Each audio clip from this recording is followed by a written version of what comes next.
Let us pray.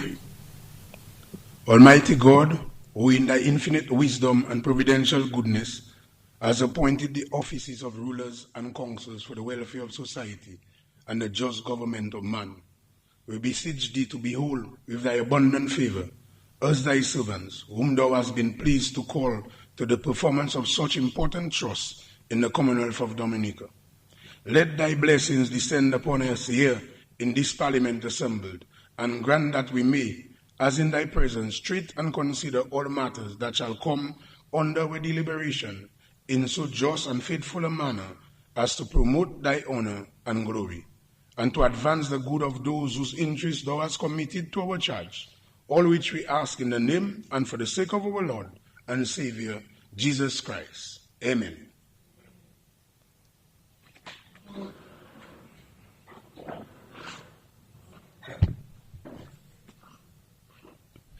Yes, Honorable Roberts, I recognize you, but I just wanted to make a comment before we start.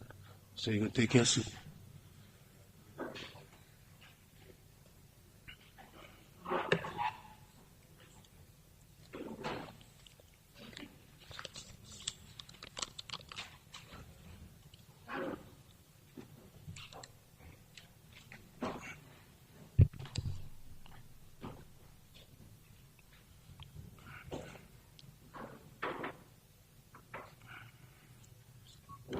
Yes, good morning, honorable members.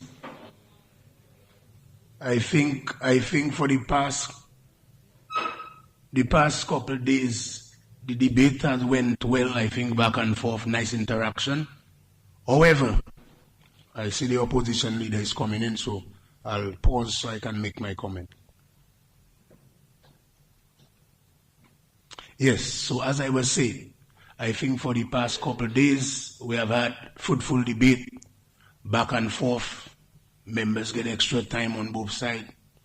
And I think it is looking how it's all going well this time around. But I wanted to comment on something. Yesterday, I made a ruling in regards to Senator Douglas. And I indicated that in my ruling that selling of passport is an illegal matter anywhere in the world. Anywhere in the world. I try my best to rule as per the rules and as per our conscience. But this morning, we have a relentless attack on me for the ruling. So I think I have an obligation, not only to the Honorable House, but to the general public in Dominica. Because what is happening on the radio station is an incitement against me. So I wanted to clarify.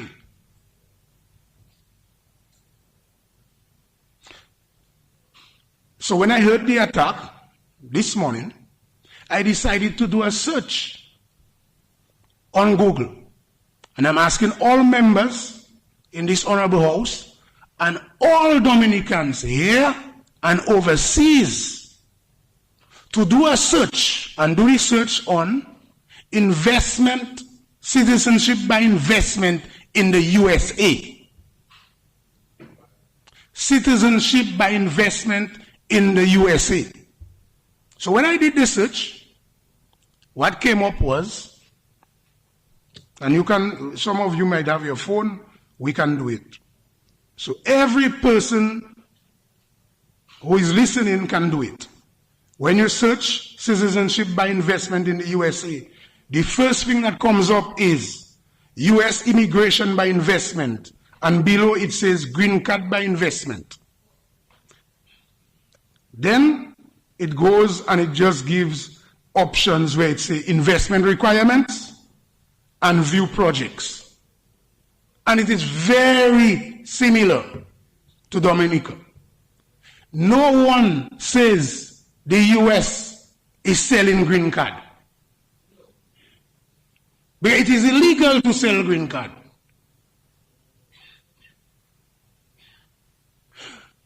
I wanted to comment because I think in terms of my philosophy, honorable members, bear me. My political approach changed because as you get older, you start seeing things differently. I think as a black nation, predominantly Kalinago black, we have to be conscious of what happened during slavery, where black people were fighting against black people in Africa, and we were conquered, sold into slavery. And therefore my philosophy is, black people, people of Caribbean, Creole descent, we need to have unity among ourselves. And that is why I've been so hard on the matter in regards to we saying we are selling passports. Because it is illegal, and as a black society, Kalinago black society, Creole society, we are actually, in the global sense, promoting something negative against us as a people.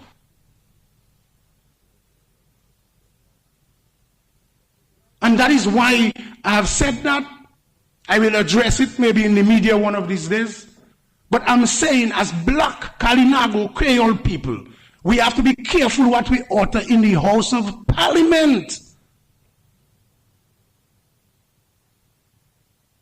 So where we have Caucasian society, I see no political activists in Dominica saying that the Caucasian society or nations are selling citizenship or selling passport.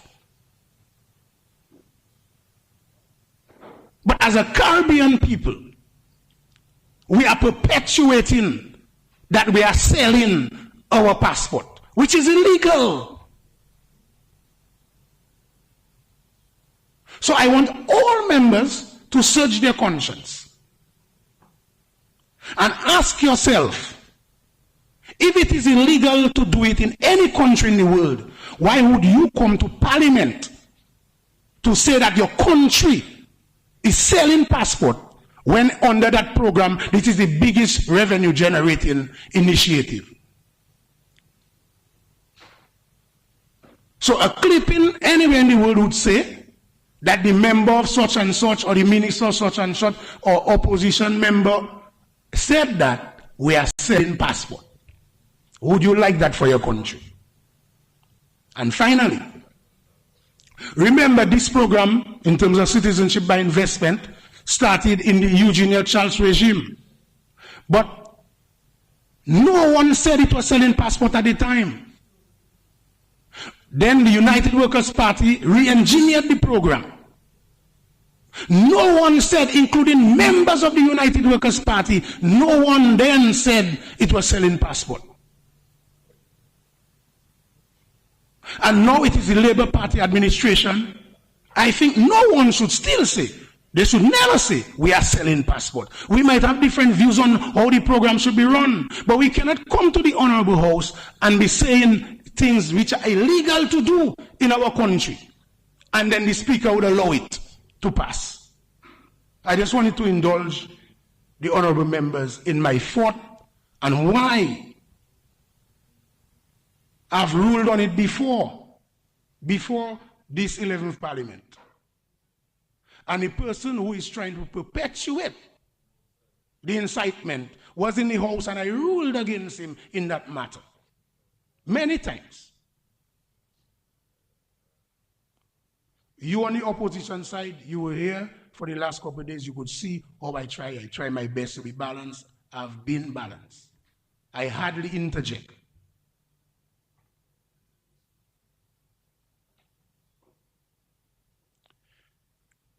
Let us proceed, and remember what I said. You can search it. It is illegal to sell passports. So what we have is a program. I don't want to get involved in the debate, but I think I have a responsibility to the Honourable House and to myself as the chair.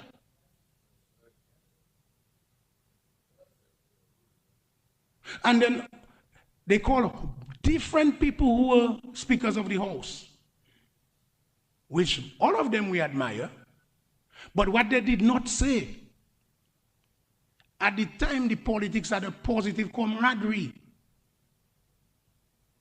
where Eugenia Charles Dim, of blessed memory, and Honorable Mike Douglas, of blessed memory again, they were little comrades in the background. But where the politics changes when, for example, honorable members could not even eat dinner together, then it became personal.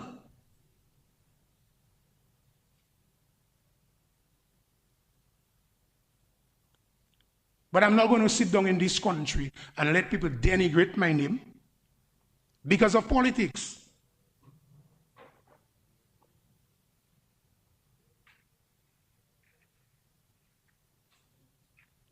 I think we have had a fruitful debate. Members disagree and agree on certain things. I focus on the rules where I think members are going on both sides. A member on the government side stood up on a point of order. I asked him to yield because I did not agree that it was a clear, pointed point of order, and I think that Honorable Senator Henderson was on track in regards to what she was saying, how she coined it. And I left it for members to debate. So I think I clarify my position as the chair on the matter which deals with citizenship by investment and the connotation with saying that we are selling passport. As I said, nowhere in the world it is done, and we can search it. No country says they sell passport. But because we are black people, we agree to denigrate each other for a political advantage. Let's proceed. Honorable Greta Roberts, are you on your feet? I recognize you, Honorable Roberts, Minister of Sports. Proceed.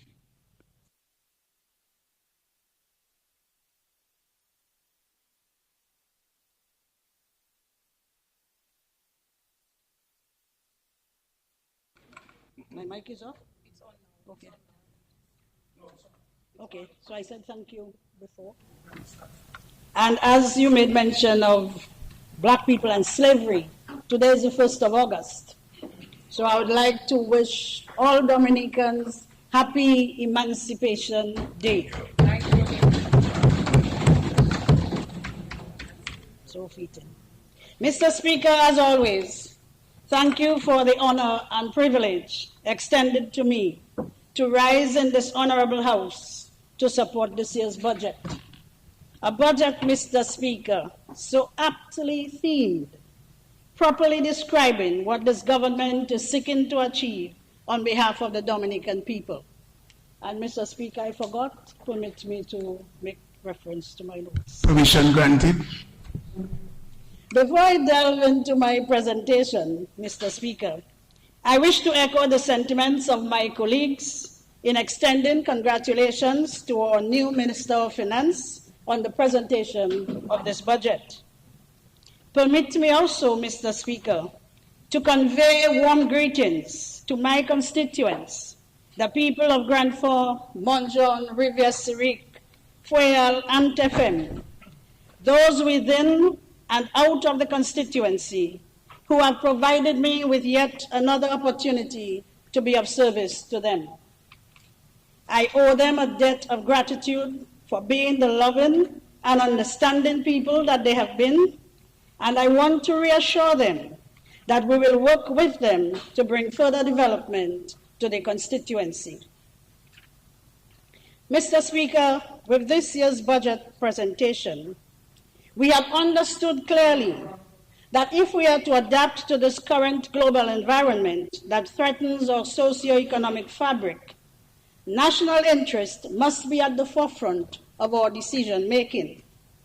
It was for this reason that we engaged in public and stakeholder consultations to ensure that the end product, this budget before us today, is reflective of our people, a people's budget.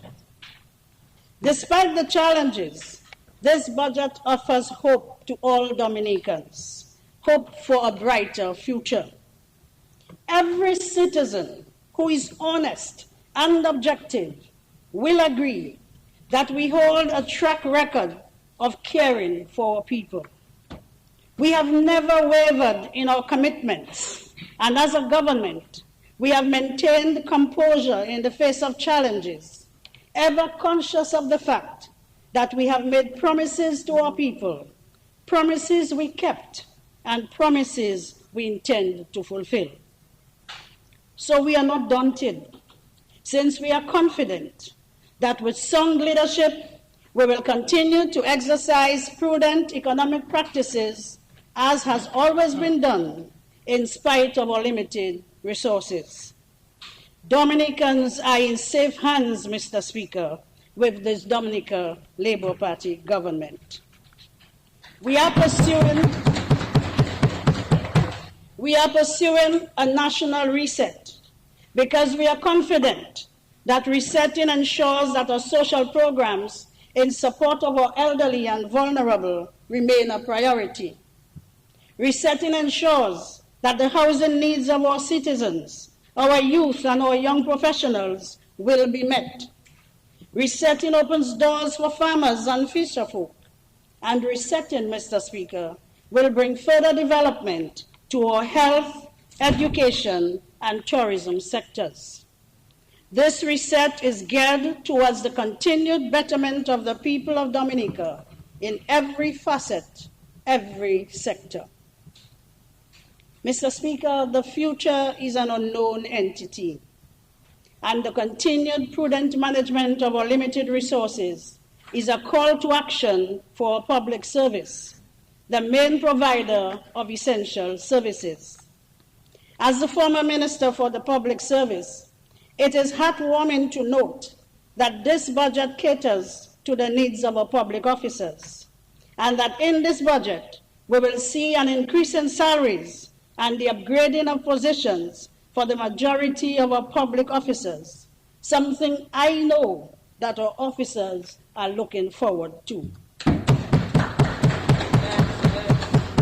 Mr. Speaker, I was pleased to lead this process from its inception, and I want to extend the sincerest thanks to all our officers who willingly participated in the surveys, our senior public officers, the unions, Honorable Catherine Daniel, our Chief Personnel Officer, the Director of Reform Unit, permanent secretaries, and lastly, and certainly by no means least, the CARICAD team, and my PS at that time and Cabinet Secretary, Ms. Karine Prevost, for their contribution towards the success of this job evaluation and reclassification exercise.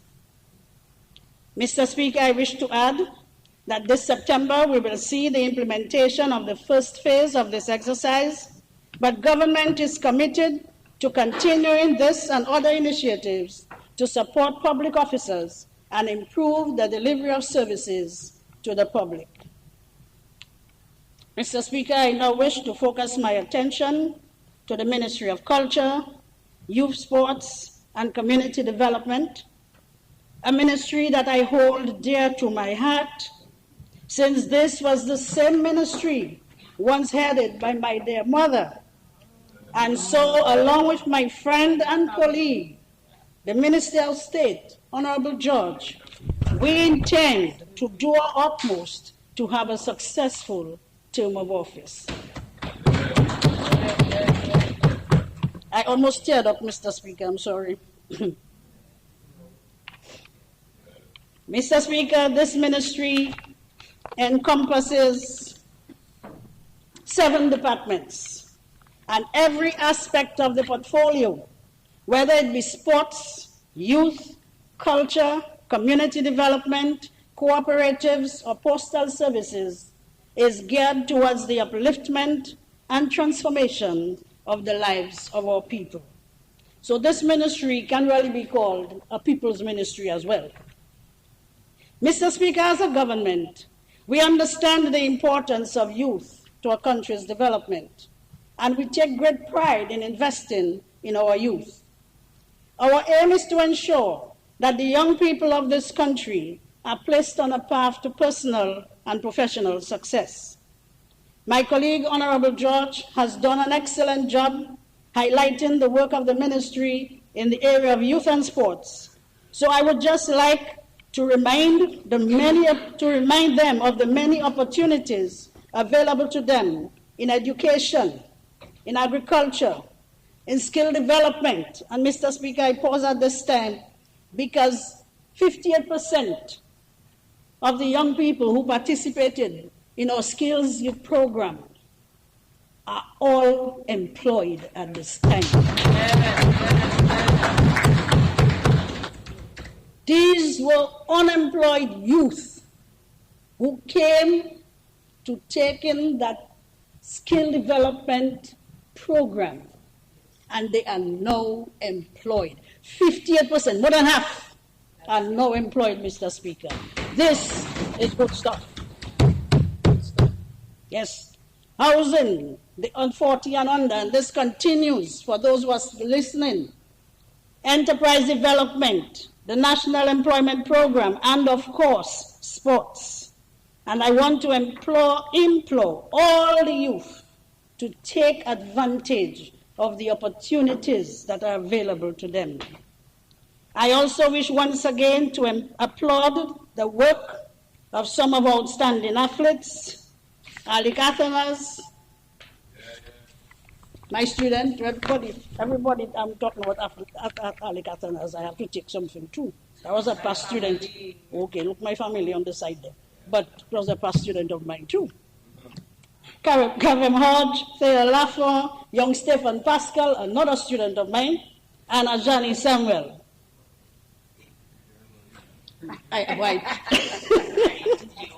That tells you how long I've been in the business.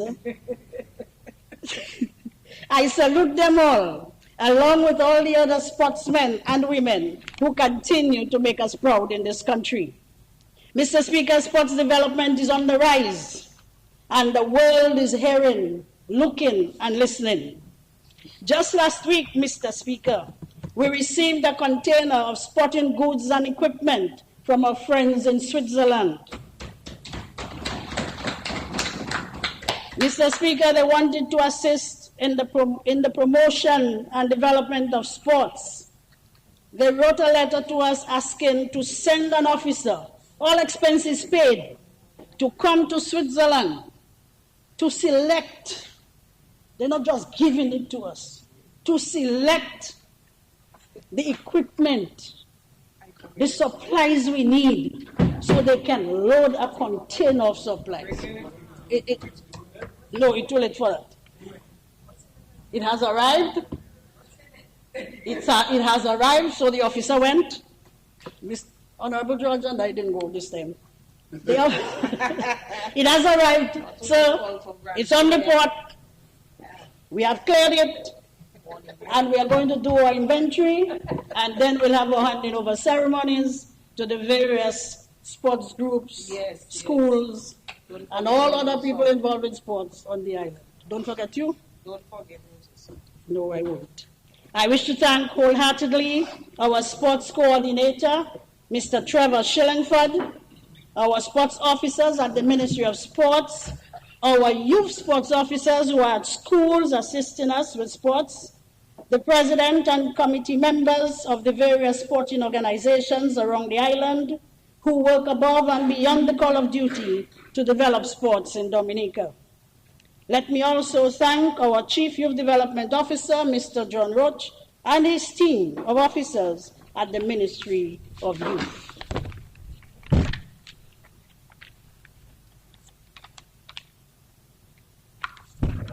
At the Ministry of Culture, Mr. Speaker, it is our desire to preserve, develop, and promote Dominica's culture and all its various expressions, facilitate training in the arts, provide support for cultural industries, and strengthen the creative sector. The Cultural Division, which is mandated to preserve and promote our culture, continues to lead, providing the technical and financial support to groups and individuals in the promotion of culture. At the division, preserving our cultural traditions, art forms, and expressions is a priority. Digitization of archived audio-visual media is ongoing for the sole purpose of robust long-term storage and future dissemination. Over the last cycle, we successfully staged all of our festivals following the break we had from the pandemic, including Emancipation Day, our independence celebrations, National Heritage Day, Carnival and Christmas activities, and just last weekend, the Golden Drum Awards, where we honored our cultural luminaries. Mr. Speaker, as a former teacher, I believe that we must invest in our youth if we are to sustain our deep cultural heritage. I am therefore pleased that this year we resumed the Schools Arts Festival during the month of March, where many of our students proudly demonstrated their talent in various disciplines, to include choral speech, vocal solo, instrumental ensemble, traditional and creative dance, theater, and art and craft. I want to thank the students, the staff of all the schools who participated in this year's festival. It is our hope to nurture these talents for continuity in the fields of visual and performing arts. Dumfesta 2023 featured Jazz and Creole, Mayfest, Jesus, Local Government Month, and Lyrics Under the Stars. I think they are learning a lot from the Ministry of Tourism. Eh? These events highlighted the traditional masquerade symposium, a team culture community drive where we honored deserving cultural practitioners, the primary school's Creole Spelling Bee in collaboration with our Committee for Creole, and the Ministry of Education, the DIFA end-of-year concert and Fusion Caribbean Culture Night, to provide training to students of all ages. Additionally, the division is increasing its outreach to schools to increase training in the performing arts. In a few weeks, we will host a summer camp at the Old Mill Cultural Center to provide a variety of cultural experiences, activities, and training to children ages 6 to 17. We are proud to have collaborated with departments within the public service as well as the private sector, and we can boast of a strong relations with the Kalinago community, who are ever so willing to assist us. Right. We also thank the University of the West Indies Open Campus and the local African community for their continued collaboration. Mr. Speaker, the Honorable Prime Minister, in his address to the nation following the last general elections, emphasized the need for the development of cultural enterprises, with a particular focus in the North, the Northeast, and the Kalinago territory. The ministry is honored to have Ms. Rosalind Paul as our chief consultant, spearheading cultural enterprise development. Presently, Mr. Speaker, stakeholder engagements, site visits, and research have been conducted in these targeted areas. The cultural and creative sectors can serve as a tremendous source of employment opportunities and income generation, and through its linkages can generate spillovers to the wider community and expansion of the rural community. Mr. Speaker, this budget has made provisions directed towards community, cultural heritage, tourism development, all geared towards the growth of cultural enterprises. The idea is that, Mr. Speaker, just as visitors come to enjoy our natural environment, so too increasingly they are seeking a richer experience that our cultural heritage offers. We saw that this year, Mr. Speaker, when based on recommendations, cultural activities were integrated into the Artists' Festival. The result was an improved, enjoyable visitor experience. Upon implementation, these creative industries are expected to promote sustainable livelihoods, strengthen community resilience, and expand the rural community. The end results will be events of the highest quality and an appreciation for traditional and cultural expressions, targeting the youth with their predecessors, providing the guidance so that our authenticity is never lost. Mr. Speaker, one of the projects I know that the Dominican public, and more particularly members of the cultural sector, have been eagerly anticipating is the completion of the Arawak House of Culture. I am pleased to report that the internal refurbishment works are almost at completion stage. And new sitting, boy, all you have to see that. New sitting, lighting, they spoke about lighting on a playing field. They don't see lighting yet. Mr. Speaker, and that sound system, yes, and the sound system, these have all been ready and in place. Have them on island. We thank the Dominican public for their patience, and I look forward to welcoming all of you to once more enjoy theater and the arts at the Arawak House of Culture.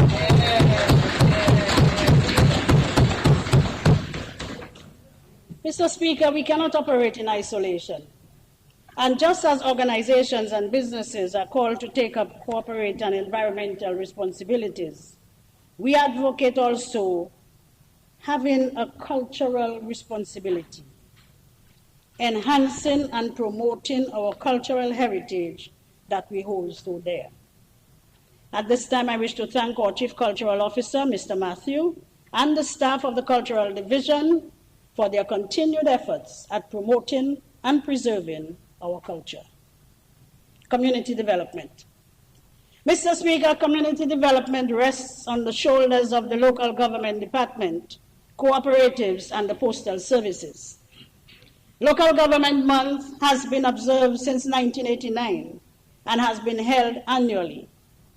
This year marked the 34th anniversary, and it was held under the theme, A More Resilient Local Government That Delivers Quality Service. Activities for the month focused on solidifying Council's efforts at enhancing community collective consciousness. Activities included a church service at Grand Fort, climate resilient consultations, workshops on the fight against non-communicable diseases, and a grand sports day and hike promoting our health and wellness program, among others. During this financial year, 23 councils will be inaugurated. Mr. Speaker, what we have noticed is that many of our young people are coming forward to be of service to their communities, and I want to applaud them at this time for this. Orientation sessions are being held for these newly inaugurated councillors in the areas of council ordinance, roles and responsibilities of councillors, financial management, and meeting procedures, all in an effort to produce more efficient, effective village councils. Disaster management. One of the most compelling reasons for a robust disaster management system is the preservation of human life. Mr. Speaker, we are all aware that when disaster strikes, the speed and efficiency with which we respond can make a profound difference in saving lives and property. The Division of Community Development has been working with CREED in the proper execution of a Community Emergency Readiness Initiative series as part of our Climate Resilient Recovery Plan, CRRP 2020 to 2030. Mr. Speaker, through this initiative and working with councils and disaster committees, 332 individuals in 26 vulnerable communities were trained, and I am confident that these communities are now well positioned to respond more effectively and efficiently in the event of a disaster. Additionally, Mr. Speaker, 120 shelter managers also underwent training to hone their knowledge and skills in the execution of their duties. We hope to continue such training workshops on an annual basis. With regards to the community events, Mr. Speaker, we are at the beck and call of all our community groups as we seek to empower our communities in assisting them with community staged events, be it through transportation, assistance in the provision of tents, podiums, or chairs. So now you know it, you know exactly who to call. Our assistance is more clearly seen during the National Day of Community Service when we engage communities in volunteerism on a large scale. I wish to thank our chairpersons, clerks, and councillors, the local government commissioner, and the staff of the local government for their efforts at community development. The Basic Needs Trust Fund.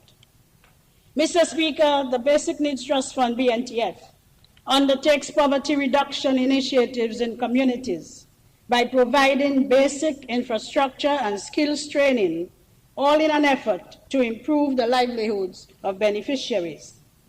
These projects are funded by the Government of Dominica and the Caribbean Development Bank and fall under 3 categories: community access and drainage, education and human resource development, and water and sanitation systems enhancement.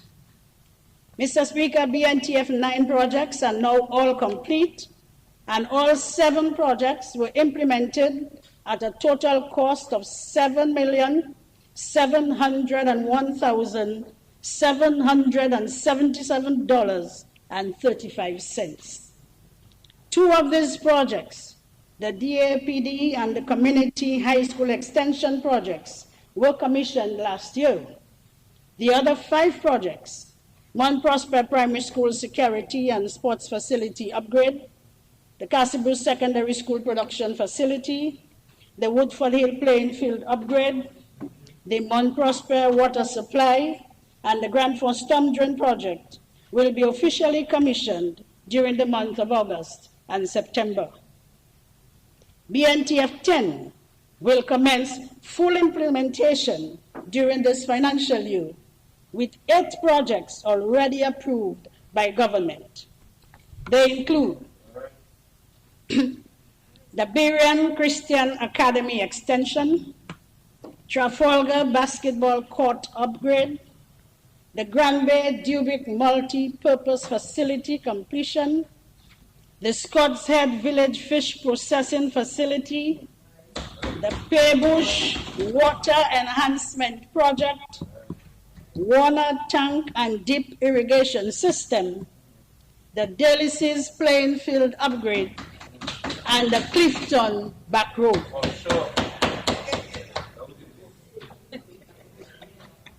Mr. Speaker, I see my colleagues are smiling, very happy. That is the job of the government, making people happy.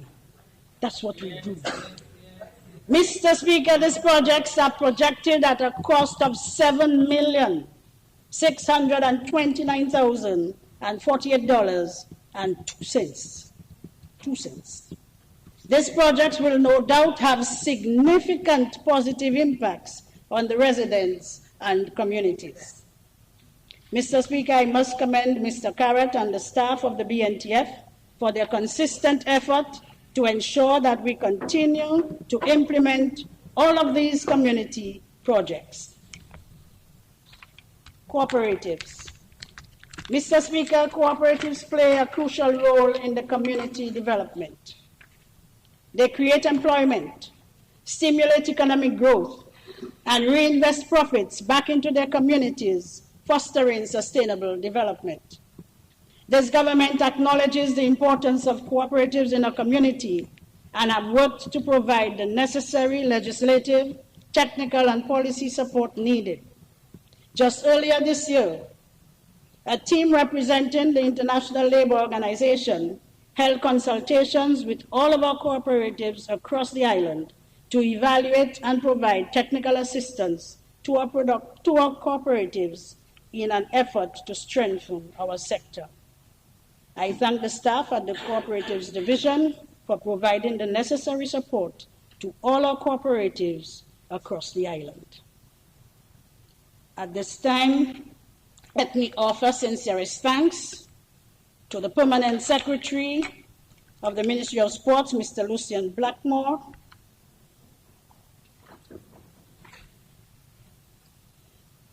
all our heads of department,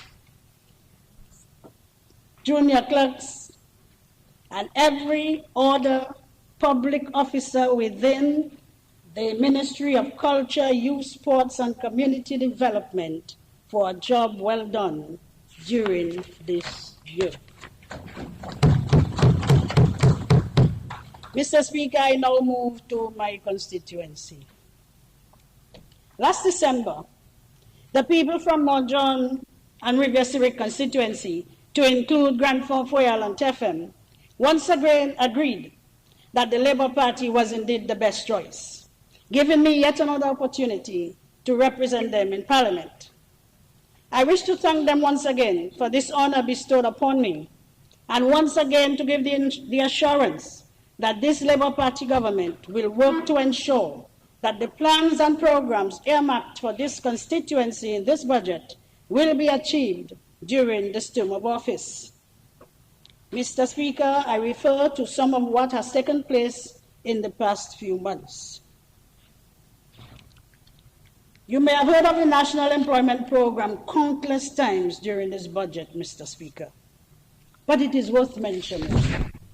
No one can doubt that the NEP has had a positive impact on the lives of many across the length and breadth of Dominica. Job opportunities, providing care to many of our senior citizens, allowing many, especially our women and youth, to be independent and in a position to provide for themselves and their families. Mr. Speaker, I stand here happy to know that the majority of our young and not so young are all happily engaged under this program at the community, let me stress, at the community, public, and private sector level.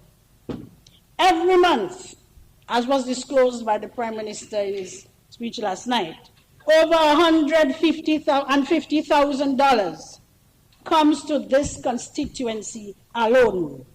Every month, Mr. Speaker. And this is only under the National Employment Beautification Project.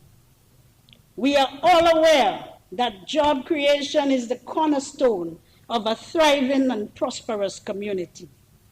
Being employed, Mr. Speaker, is a blessing. And with the increase in stipends to our interns, they are better able to support themselves, to meet their basic needs, and enjoy a better standard of living. So, Mr. Speaker, let's do the math. Simple math.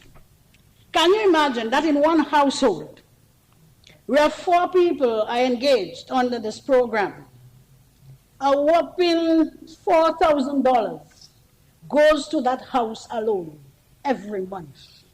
What a life with this Dominica Labour Party.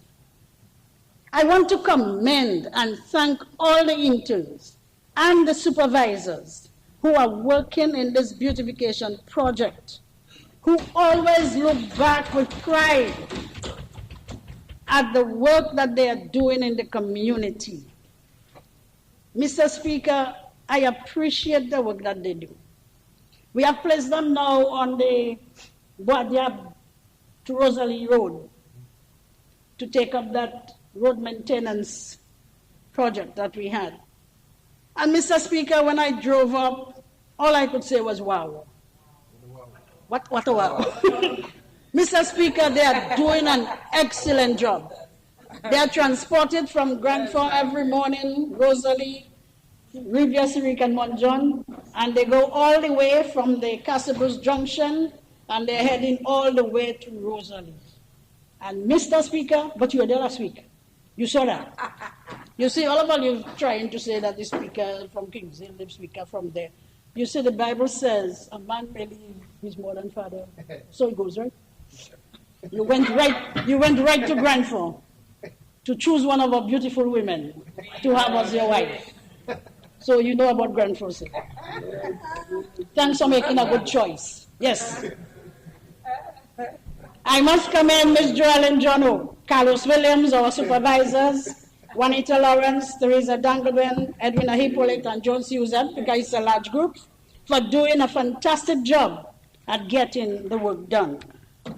Mr. Speaker, I don't want to get carried away, but I also want to highlight our caretakers under the Yes We Care program. Another $12,000 just for that section. The care and attention given to our elderly, Mr. Speaker, is commendable. This Labour-led government has demonstrated over and over that it cares. And I want to thank all my dedicated caretakers, and also Ms. Ryan Stevenson and Joan Lawrence for their supervision. Mr. Speaker, we continue to show concern for our non-contributory pension allowance, or 65s and over. Presently, we have over 80 of our people benefiting from this program. We want no one left behind. All shall enjoy the fruits of labor. School uniforms and books will continue. We have already presented most of our students with their books and are presently working on their uniforms. We are trying to make our office a one-stop shop so parents can come and collect their uniforms, shoes, bags, and stationery from the office and just go home and wait for school to open. Hassle-free, Mr. Speaker. As was stated by the PAL rep for Castle Bruce, Honorable Alfred, earlier, the people of the Southeast were greatly affected by the trough system on November 6. Whilst we in Grand Fond were not as severely affected as Castle Bruce, many of our farmers lost their crops, their farmlands, and community access was a major issue at that time. Mr. Speaker, the people of these constituencies can say that this government is a friend indeed. For as the saying goes, they came through in a crucial time of need. Mr. Speaker, roads were totally impassable. Mount John was cut off from Rivière Syric. Rivière Syric cut off from Rosalie. And Grand Fond was cut off from everywhere else. Every community was on their own. Mr. Speaker, high praise goes out to our people who braved the landslides and fallen trees with their chainsaws and cutlasses and began clearing the roads. I thank each and every person who came out to help. It was a Herculean task, but they fought their way through until the equipment arrived to do the major clearing. Mr. Speaker, one thing I've noticed with our people, their love for community is deeply portrayed during crises. Mr. Speaker, what was even more heartwarming, touching to say the least, is the efforts of this caring government to come to our aid, bringing much needed food supplies. Mr. Speaker, Mr. Speaker, our PM and his team delivered a lot of food. I want to thank this Labour Party government for coming through for us, the people in this constituency, when we needed them most. Mr. Speaker, in addition to that, following PM's visit, we sought to find assistance for the farmers who had suffered loss at that time. And I'm happy to say that just about a month ago, we were able to pay over $110,000 to our farmers through the village councils. Boy. Hey, thank God. Mr. Speaker, I've been working with the schools to ensure teaching and learning is taking place, and also to create that conducive environment for all teachers and students alike. There is still a lot more that can be done to enhance teaching and learning, and this we will try to do in the next school year. But I wish to thank the principal and staff for their patience and commitment to task, and wish them a restful holiday. Presently, I have the summer school program going on as I speak, And I must applaud the mentors and the few teachers who have willingly consented to engage the students whilst on vacation with lots of activities, fire drills, health tips, art and craft, field trips, so that the entire time wouldn't be spent in play. Because we all know, Mr. Speaker, what happens to Jack when he plays all day. During the school year, we also worked on completing the fencing around the school because it was quickly becoming a thoroughfare.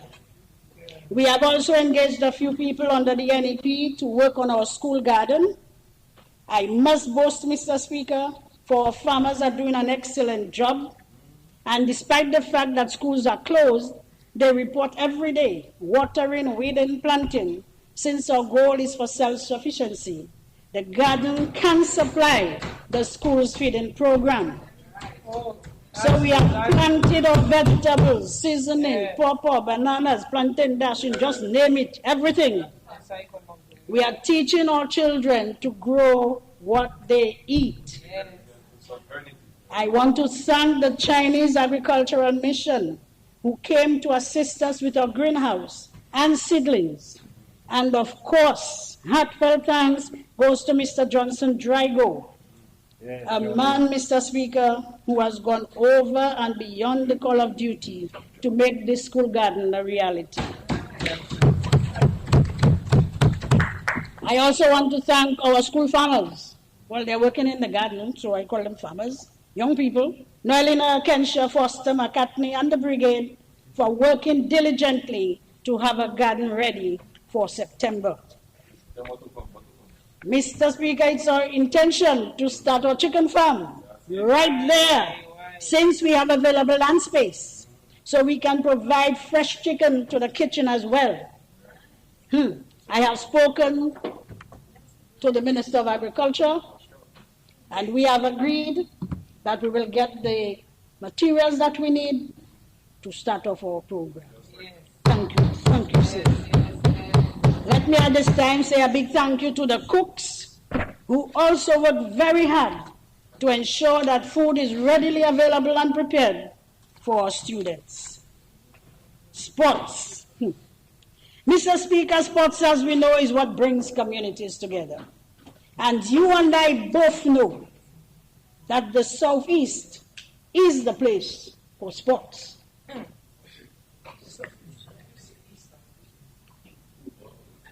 As the now newly installed Minister for Sports, I intend to make this area the sports capital of the entire Eastern District. I'm not rushing into it too quickly.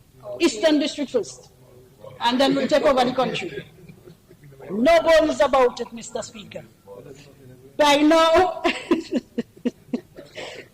Mr. Speaker, please ask my colleagues to stop making those comments there. They tell me that's where the container may be going.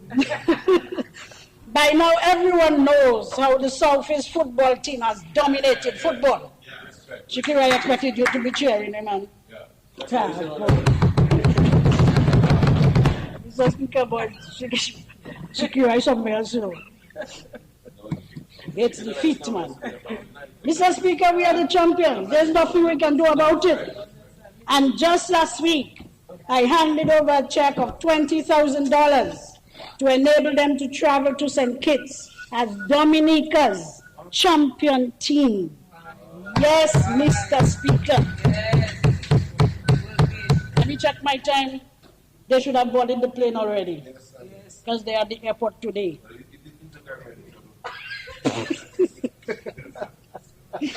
Mr. Speaker, I'm proud of my guys, you know. I know they can do well, and I hope they can come back as winners of the CONCACAF games. Mr. Speaker, last night they had a little farewell ceremony, and I told them if they can make it to the finals, I will take a trip to St. Kitts just to be there for the final game. So let's hope that they do well. I cannot let them down. Mr. Speaker, we have to encourage our young sportsmen. I have been at their beck and call with motivational sessions, their meetings. Well, for the games, I've been there in spirit. I cannot attend every game because I want them to prosper and to be the best that they can be. So, Mr. Speaker, what I've noticed is that some of these guys work in town. So practice sessions are late. And there was a time, Mr. Speaker, I was called to give them a little pep talk. But do you know, Mr. Speaker, just on the side, Miriam had some stories, so I'm doing my little one. I know, right? Just on the side, Mr. Speaker, I didn't know who I was talking to. The place is so dark. If these fellas had dig out on me, I can use that word, on me, I wouldn't even know. You know the place, Mr. Speaker. You've been there. So you can see now that lighting has to be a major priority for the area. I am in the driver's seat, my dear colleagues. And I will drive, not at full speed, moderate speed. But I'll get it done. Yes. Yeah. Because I have to remember you all will be stopping me along the way, so I cannot go too fast. Mr. Speaker, I'm also looking into setting up some changing rooms for them. I'll tell you why. The fellas finished playing. My playing field is waterlogged anytime it rains, and you know the Grandpa rain falls every other day. And when these fellas leave the field after winning a game, they want to go and hug their little girlfriend, meet people, but they are soiled up. So we need a little place for them to wash up, change, freshen up, and then go and, hug the little girl, you know what I mean? I totally agree. Thank you. Secure, well. Say it again. Mr. Speaker. Mr. Speaker, this is something that we don't intend to just do in my area, but we have noticed many other areas have that similar problem, and we are going to try to see how we can do that for them. Still in sports, estimates have been submitted for the upgrading and resurfacing of the Grand Fond Had Court, which is the center for all activity in the area. That's a meeting place. So again, this year, this is considered in this financial year. Recommendations are also in place for the rehabilitation and restoration of our playing fields. This is budgeted as well. But I want to inform my dear constituents and the sports enthusiasts in the constituency that we will be meeting as a community following this debate to determine the village 15 more minutes. With the greatest need at this time. I will do like PM. When I'm close, you will tell me. Because we have 3 playing fields, Mr. Speaker. So I will meet with them to decide which one are we going to work on this financial year. Mr. Speaker, small business in the constituency is growing at a rapid pace, and I want to applaud the young ladies and men who are working tirelessly, seeking alternative avenues for earning an income. During the past months, I collaborated with the Dominica Youth Business Trust, as Mr. Honorable Roll said last night, to have a young entrepreneurs showcase their talents and skills. The event was held at Lapland, was very successful. Of course, someone from Grand Fond won the first place for best stall presentation. But really, it served its purpose. So now we can put things in place to assist them further. But following Lapland's success, requests came in for more events like these. And during local government month, I saw the need to further highlight the work of our small business entrepreneurs in the constituency as well, in what was termed a food and drink festival along with the village council.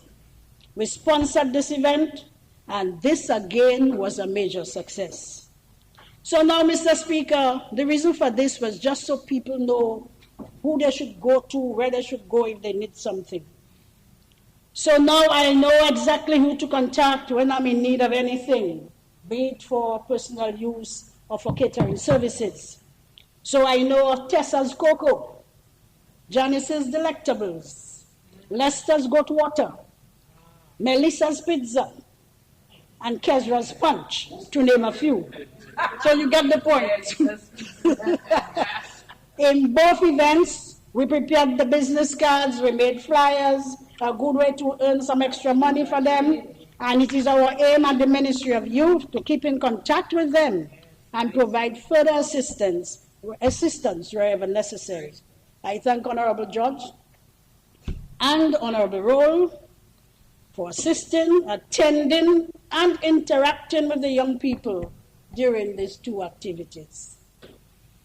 Mr. Speaker, in an effort to ensure that we equip our young men and women in all communities with the necessary skills, the Adult Education Division and the Youth Division have engaged our young people, providing training in the areas of interests, and so far, based on their recommendations, we have covered electricity, plumbing, masonry, pallet, furniture making, pastry making, and most recently, solar panel installation. These were very well attended, and it is our hope that we can continue this financial year to move to advanced courses. Just on a quick note, Mr. Speaker, on more community-related matters, because I'm excited, we felt as a community we should uphold our values and reflect on the legacy of those who went before us. So we celebrated and commemorated our Achievement Day feast. Everywhere has a feast. This time I think I'm going to do a juve like Shakira. I again worked with the community, provided them with the most needed financial support to make our feast day the huge success that it was. So Joanna and team, you all are the best. Thank you for a wonderful Achievement Day feast. I also collaborated with the Village Council this year, Mr. Speaker. I consider myself the platinum sponsor, but we produced one of the best calypso shows ever held in the Southeast. I think Honorable Edwards was there, you know. This was very well attended, and Jemery Philip, the Onion, stole the heart of the judges that night. Onion? The Onion. We intend to stage a bigger and better one next year, making it a Southeast Calypso competition. I thank the chairperson, the clerk, and councillors for working with me throughout all these activities. Mr. Speaker, I have always been deeply rooted in my Catholic faith. And of course, any request by the church will be honored, and they know that. Less than 2 months ago, I made a donation to the Monjon Church, where we installed the ceiling fans and provided proper lighting, because it was really, really hot in this place, man. A funeral, you were burning just like the people in the coffin.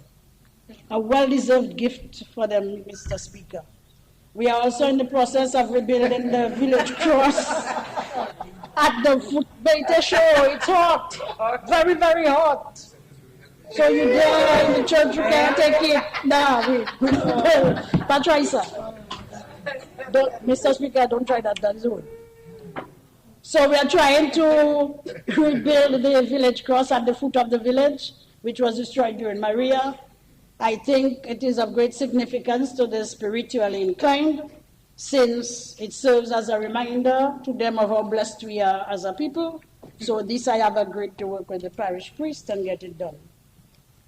Mr. Speaker, you have noticed that through all these aforementioned undertakings, the people were the primary focus, people development.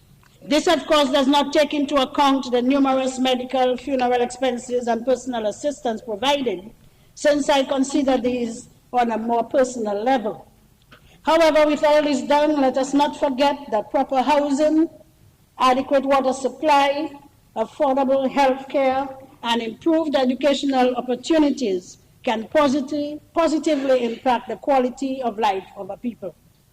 The financial year and during this financial year and during this term of office, I wish to inform my constituents of the following developments coming our way as approved in this budget. Number one, a youth center for Monjon. Mr. Speaker, in the entire Southeast, there is no place for youth officers to work. They move from one place to another. They sit in schools, they sit under a tree, they sit anywhere where they can find a place to do their work. And I felt the need to do a youth center at Monjon so that the officers can meet on a daily basis to discuss whatever it is they want to discuss, but also to have a spot where our young people can meet and carry out their skills development program. Number 2, following Hurricane Maria, the Smart Center was shut down in Grand Forks. In this budget, and very soon, I have spoken to the 2 ministers, one on my right, one on my left. We will see the return of a new and improved digital hub to serve the community. I await applications for supervision and management of this facility from qualified constituents. Mr. Speaker, last year we struggled with the installation of our lights around the community. We will redouble our efforts and explore further areas in Riviera Syriac in the coming months.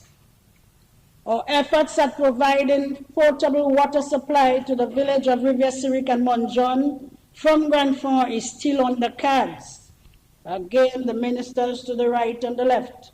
This UK DFID project by the WASCO will continue during this term of office. It has been a project which has proven quite challenging, Mr. Speaker, I must admit, and with challenges come costs.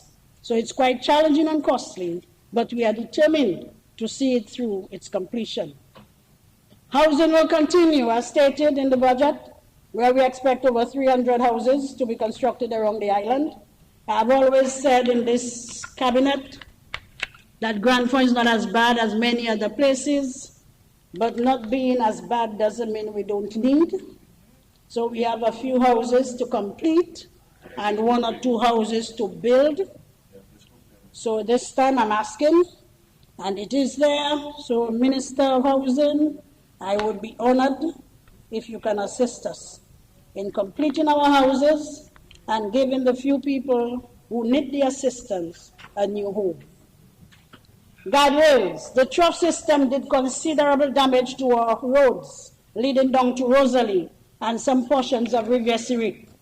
Since then, road failure signs have been erected and works on these areas will commence at the earliest opportunity, since these pose a huge safety risk for both for pedestrians and vehicular access as well. Mr. Speaker, a playground for our children. You know, I understood that a playground came from what the Minister for the Roseau Central Constituency or PALREP. And I believe that in the playgrounds that came, one of them, for some strange reason, came with Grand Forks written on it. I don't know how it happened. I just don't understand. So I'm looking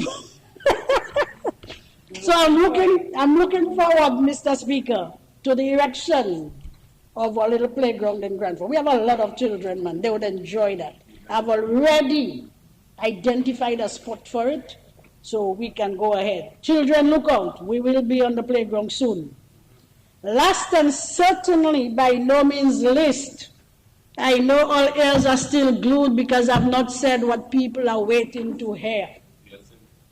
The much talked about, the much needed, the long awaited health center. Constituents of Grand Forks, Monjon, Riviera Syriac, especially Grand Forks, your health center will happen. Mr. Speaker, I said that and shivers went through my spine because I know it's something they want. You know too, you're from Grand Forks, you know they want it. And I look forward to its commencement.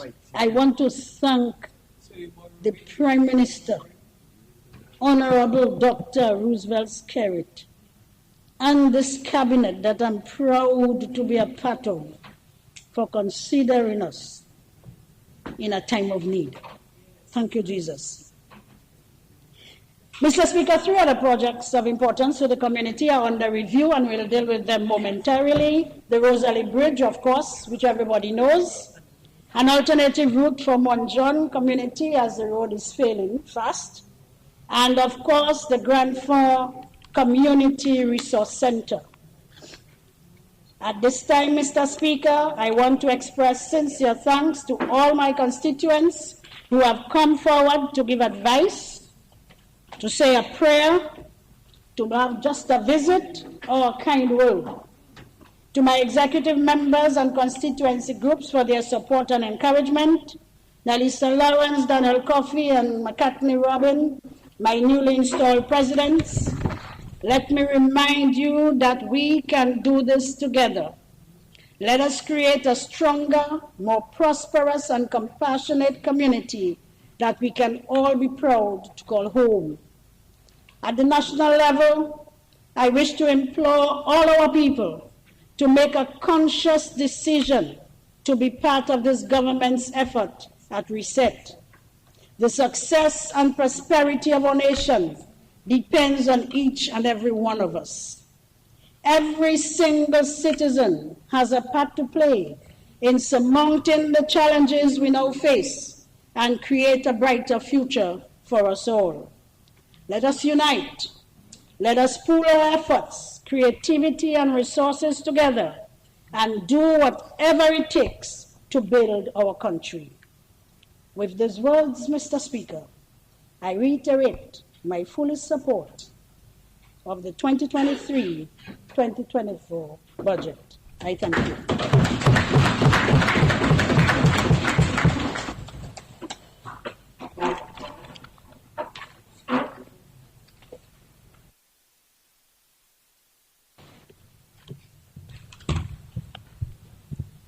Yes, Senator, you may proceed.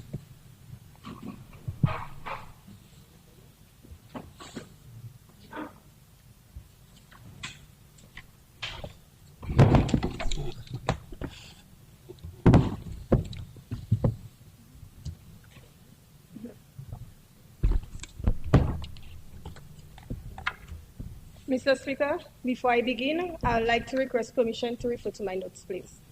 Permission granted. You understand clearly. Mr. Speaker, I rise to deliver my contribution to this fiscal year resilient budget. Firstly, I would like to say it's an honor to be in this honorable house to be a representative for my people during this critical time. I would also like to send out condolences to the family of the late Shaquille Darrow Salisbury, who lost his life tragically on the Salisbury Highway early June. Shaquille was a well-loved and respected young boy in the community of Salisbury. The circumstances surrounding his untimely death is another reminder that there still remains some critical need for the implementation of a road safety policy that seeks to install traffic calming devices, additional pedestrian crossings, traffic signs, and strategically place traffic wardens to help improve and maintain road safety conditions, particularly for pedestrians. Mr. Speaker, over the past days, I had the opportunity to listen to the addresses from various ministers in regards to this fiscal year budget, some of which were very challenging to listen to, like my dear friend from the Rosa South, while others were a bit softer on the air. A budget is needed for financial stability. It is needed to create plans, reach goals, and prepare for any changes. According to the World Bank, a stable financial system is capable of allocating its resources. So far, I can see that this government does not have a stable financial system. As stated by the Honorable Minister for Finance during his presentation of the budget, the fifth pillar for this national reset budget is to ensure financial stability. When a budget is created, it is expected that all the funds are spent effectively and rightfully. For the financial year of July 2023 to June 2024, an estimated total of $1 billion is budgeted towards alleged projects and plans for this country. Going through this 348-page document, my first observation was that we do not cater enough to the necessary ministries. Our focal point in this budget is not directed to the industries that will effectively and legally boost the economy. Out of this year's budgeted total of an estimated $1 billion, 3.67% is allocated to the Ministry of Culture, Youth, Sports and Community Development, 1.66% to the Ministry of Health, Wellness and Social Services, 6.77% to the Ministry of Agriculture, Fisheries, Blue and Green Economy, 3.04% to the Ministry of Tourism, 19.66% to the Ministry of Public Works, Public Utilities and the Digital Economy, and a percentage of 37.88% to the Office of the Prime Minister. You understanding? Okay. You see where I'm going with this, right? Tourism, 3%. Health, the big health, 2%. Agriculture, 7%. Public Works, 20%. And the Office of the Prime Minister, 38%. However, in each of the budget addresses, the importance of agriculture, health, and tourism will emphasize upon. Every single person on the government side who have already stood up and addressed this budget showing their full support stretch on the importance of health, agriculture, and tourism. Yes. Yet, in a budget of estimated $1 billion, only a stipend is given to these ministries. And you guys are still standing there, and I quote, "You ministers on the other side, honorable members, I stand corrected, and I quote, I stand in full support of this budget." But I see why. Because when the monies are allocated in the budget for these ministries, the money is not spent. As mentioned by the Honorable Minister for Finance during his presentation of the budget on Tuesday, 25th July, there are 5 pillars for a reset within the government service. The third pillar is, and I quote, greater focus on the productive sector, including the allocation of more of government's resources to projects and programs to facilitate sustainable economic growth and increase the number of permanent jobs available in the country. During the fiscal year of 2022-2023, the Ministry of Tourism had a budgeted amount of $15 million. Out of that total, only $1.6 million was spent. In such an important ministry, $15 million was budgeted.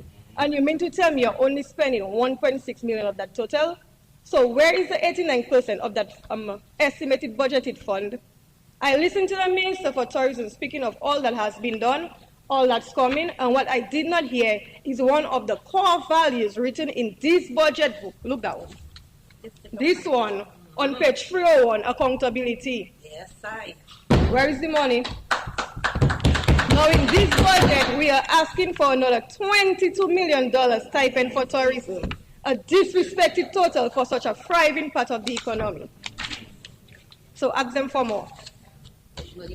But if there isn't enough commitment to spend $15 million that was allocated in the last budget, how are we going to ensure that the $22 million is going to be spent? I see zero commitment. Zero. No commitment. Nada. None. Mr. Speaker, if I recall clearly, during the first sitting of Parliament in February of this year, I spoke of the shanty tongue that was located on Dame Eugene of Charles Boulevard. Yes. You know them little non-resilient buildings that was placed there for the vendors? Right. That one. When I mentioned that little shanty tongue, it was implied that I did not care for these hard-working vendors. But it seemed like I cared for them more than who implied this. Because while I was speaking with the hopes that they got a proper facility, one when they had their own washroom and was indeed resilient, the person responsible for ensuring they got something of substance was there not spending money budgeted. Yes, sorry. And you know what I find funny, Mr. Speaker? This vendors arcade is listed under new projects for a total of $4 million in this fiscal year. And last fiscal year, $13 million was not spent. When you weave these truth and facts into the analysis of promise versus performance, this is incompetency at the highest degree. Now, finally, I can see plans written of the vendors arcade to be part of this year's $22 million budget. It is my plea to the Minister of Tourism to ensure that the hard-working vendors finally get a resilient vendors arcade. Yes. Not one with little wooden sheds and blue and white tarpaulin for designs. One worth their hard work. Yes. I do hope that this project is given a time span and a location and proper plan is made available as soon as possible. Yes. It is my hope that the location and plan are already in place and that it will not remain another it's coming situation. I hope that these important projects finally reaches their climax. With this arcade, I do hope that provisions are made for the young hustler who worked hard to bring a different ambience to the Dame Eugenia Charles Boulevard with his bar and unique drinks. In the key resource areas under the Ministry of Tourism, KRA number 5 states new and enhanced tourism products and services. This young hustler introduced a new tourism product, a unique idea, one that will help push this KRA. So I do hope that he does not end up being neglected by a government that is supposed to be for the people and by the people. We speak so strongly of the youth. Now is our time to show the youth that they have your full support in their positive endeavors. Mr. Speaker, I have heard a lot of plans under the Ministry of Tourism, including a marina in Portsmouth. The town of Portsmouth is a very promising town, one in my opinion that has greater potential than Roseau itself.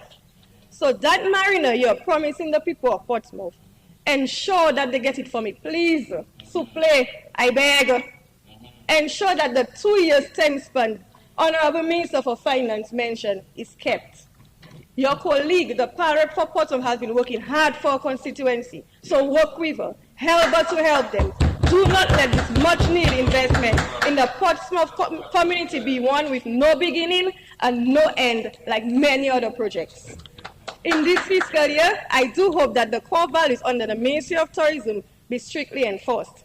It has been proven that the core value of commitment has not been enforced effectively. With commitment, it would have been ensured that the entire budget total for the year is being utilized in areas that is needed to create an effective, climate-resilient tourism. The upkeeping of sites, namely the Whitey Kubuli National Trail, which is accessible by numerous damaged, neglected farm access roads. The port of entries, especially the cruise ship terminals, and all other areas need to further enhance the tourism industry. During his presentation of this fiscal year, the Minister of Finance said that there are 4 key areas which will be focused on to achieve our desired results. Key area number 4 states, product development. We need to maintain and develop the many attractions and activities that Dominica offers to visitors. We have many natural attractions, but we need to ensure that we make them easily accessible for our visitors to enjoy. Through this, a target of 500,000 visitors by 2030 was mentioned. This is more than 3 times the total we are at right now. It is impossible to achieve the level of visitors' experience, access, and so on for the expansion of the tourism industry if the underperformance in the development of the listed project that was mentioned in the last year's budget continues. 1. Tourism site enhancement, budgeted $3,390,932. 2. Support to producers of local juices, $1 million. 3. Small business enterprise development, $500,000. These are just a few listed projects under the Ministry of Tourism for the 2022-2023 budget year, and only $1.6 million was spent. Wow. That is a needle's eye of what was budgeted, Mr. Speaker. Only 11% of a $15 million budget was spent. Magwisa. I read it. Interpret Magwisa. Oh my God, oh Lord. Huh? I really wonder what this $1.6 million was spent on. It is time we do greater things with our tourism industry. We are already doing great things because we are a natural gem. It is not the infrastructure of Dominica that has us doing these great things in the tourism industry. It is a natural feature. I would like to take this opportunity to highlight the awards as stated during Honorable McIntyre's address. Dominica has been named #1 Caribbean destination by Travel and Leisure, top destinations by Forbes and Lonely Planet, one of the world's greatest places by Time Magazine, and we were also highlighted in the 2023 Sports Illustrated swimsuit edition. I would also like to highlight the Secret Bay Hotel and Resort for being named Travel and Leisure's #1 resort and hotel in the Caribbean for the third time in 3 years. Thank you to the Secret Bed team for marketing our beloved gem. Yes. Mr. Speaker, as I move on from the tourism aspect of my presentation, I would like to give the definition of climate resilient because it appears to be unknown. According to the Oxford Dictionary, climate resilience can be defined as the ability to prepare for, recover from, and adapt to climate change impacts. I repeat, climate resilience can be defined as the ability to prepare for, recover from, and adapt to climate change impacts. Yes, teacher. The first keyword here is to prepare for. Yes, teacher. Hence, we need to stop using the term only in the context of recovering from or bouncing back and place our commitment to being proactive.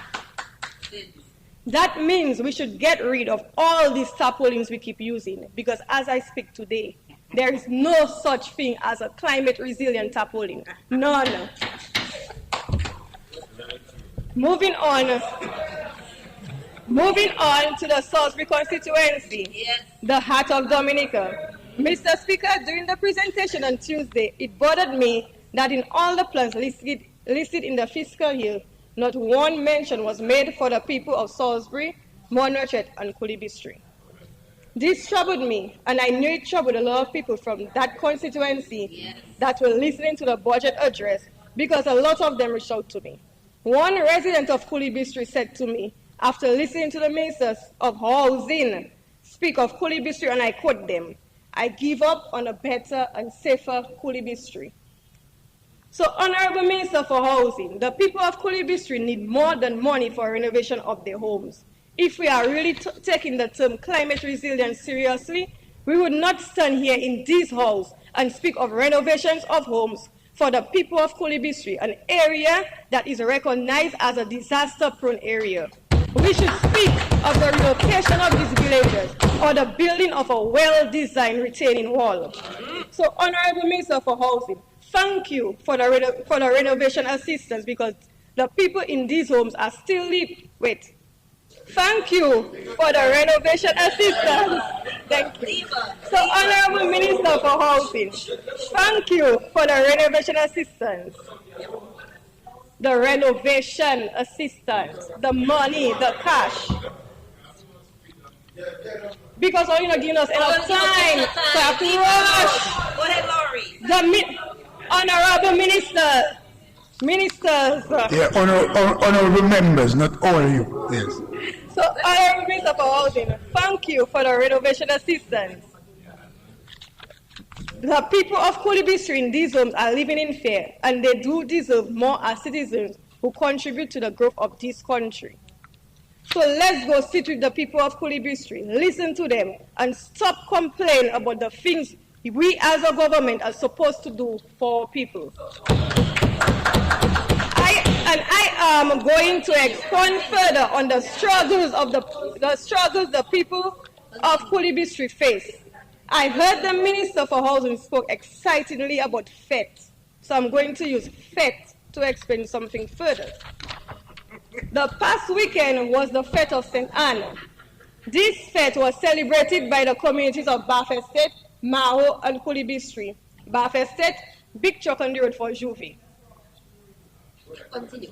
Maho, Quail Festival lineup that was more festive than what was launched on Friday. But Kulibistri, the hard-working bar owners did their thing, and I applaud them for that. If it was not for them, there would not have been a Fete Kulibistri. Then we sit here and listen to the representative for the St. Joseph constituency say that Members. And this is what we do.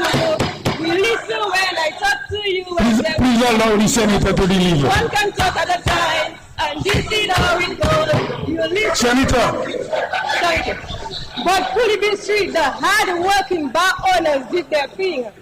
If it was not for them, there would not have been a Fete Kulibistri. Members, please allow the senator to deliver. Give her a chance to deliver. Proceed. Then to sit here and listen to the representative for the St. Joseph constituency say that everything shared under the Dominica Labour Party is shared around Dominica equally. Boy, oh boy, that statement lacks a lot of truth. So with that being said, I am asking this government to work with us to help our people. Bring facts to the statement made by Honorable Lloyd. According to my colleague, help us help them, which will result to helping you. In 2015, the residents of Kulibistri suffered severe damage from the passage of Tropical Storm Erika. Since then, the people have been living in fear whenever there is heavy rainfall. 2 years after that, they were once again affected by the passage of Hurricane Maria. It is now almost 8 years after the first incident and no assistance came to the people of Kulibistri, not forgetting the renovation.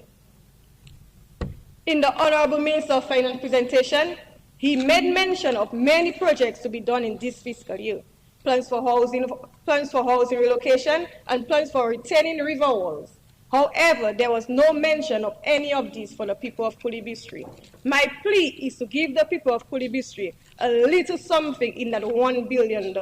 It is time these people stop living fearfully whenever there's a rainy weather. Moving on. One of the guidelines suggested by the EU to nations offering CBI is that the investment must reach the host country.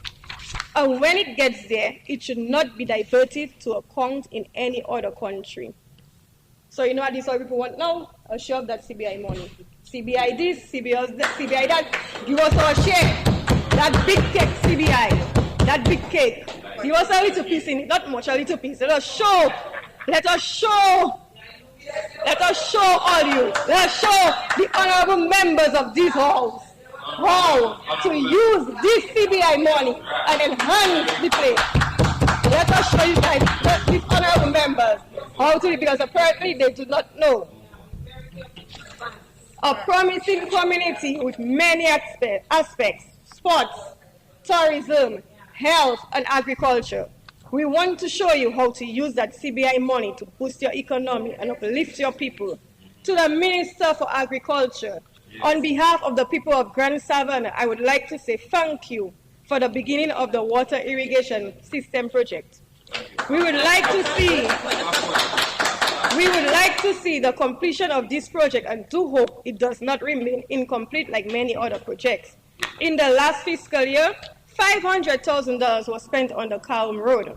For a farm road which provides farm access to farmers ranging from Maho all the way to Koliu. This total, in my opinion, was not enough to allocate for such an important farm access road. I recall 3 years ago, the past representative for the Salisbury constituency was promised over 90 acres of land for the young farmers in the Southern York area. The young farmers were contacted, given forms to fill out, but to this day, there is no formal communication regarding this land. The farmers are running impatient.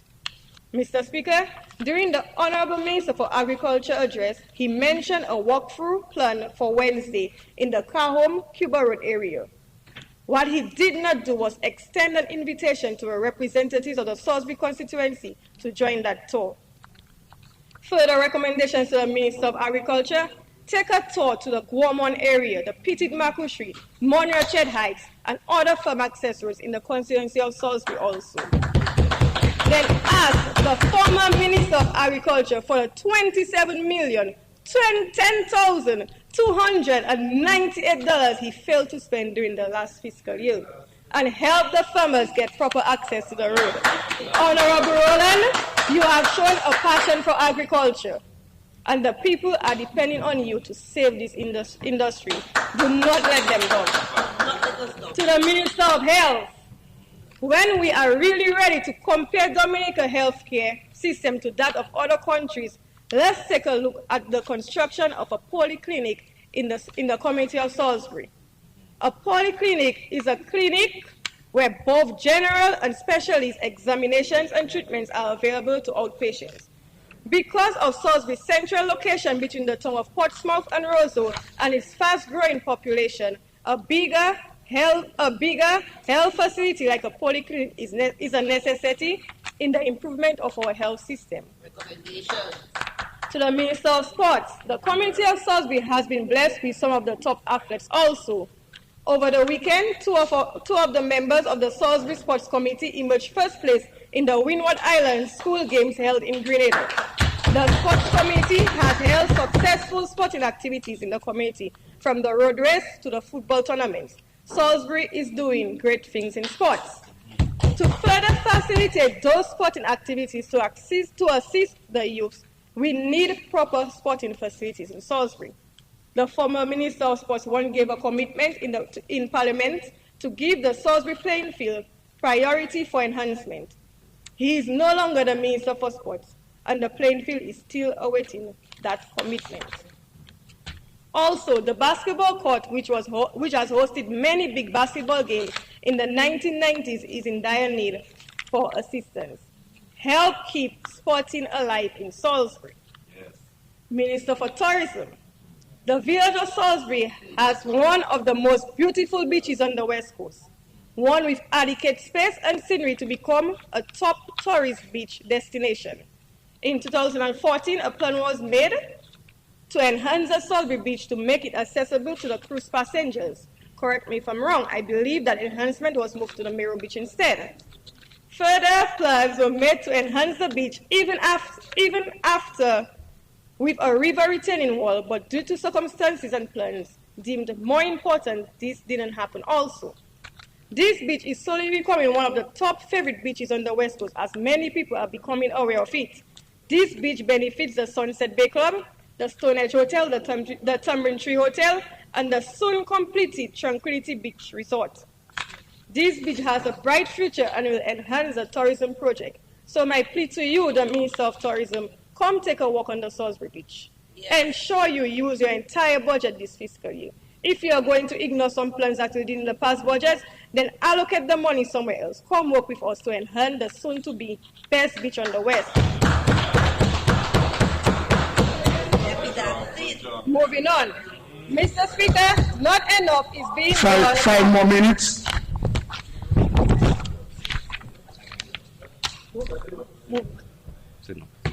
Mr. Speaker, I'd like to move a motion.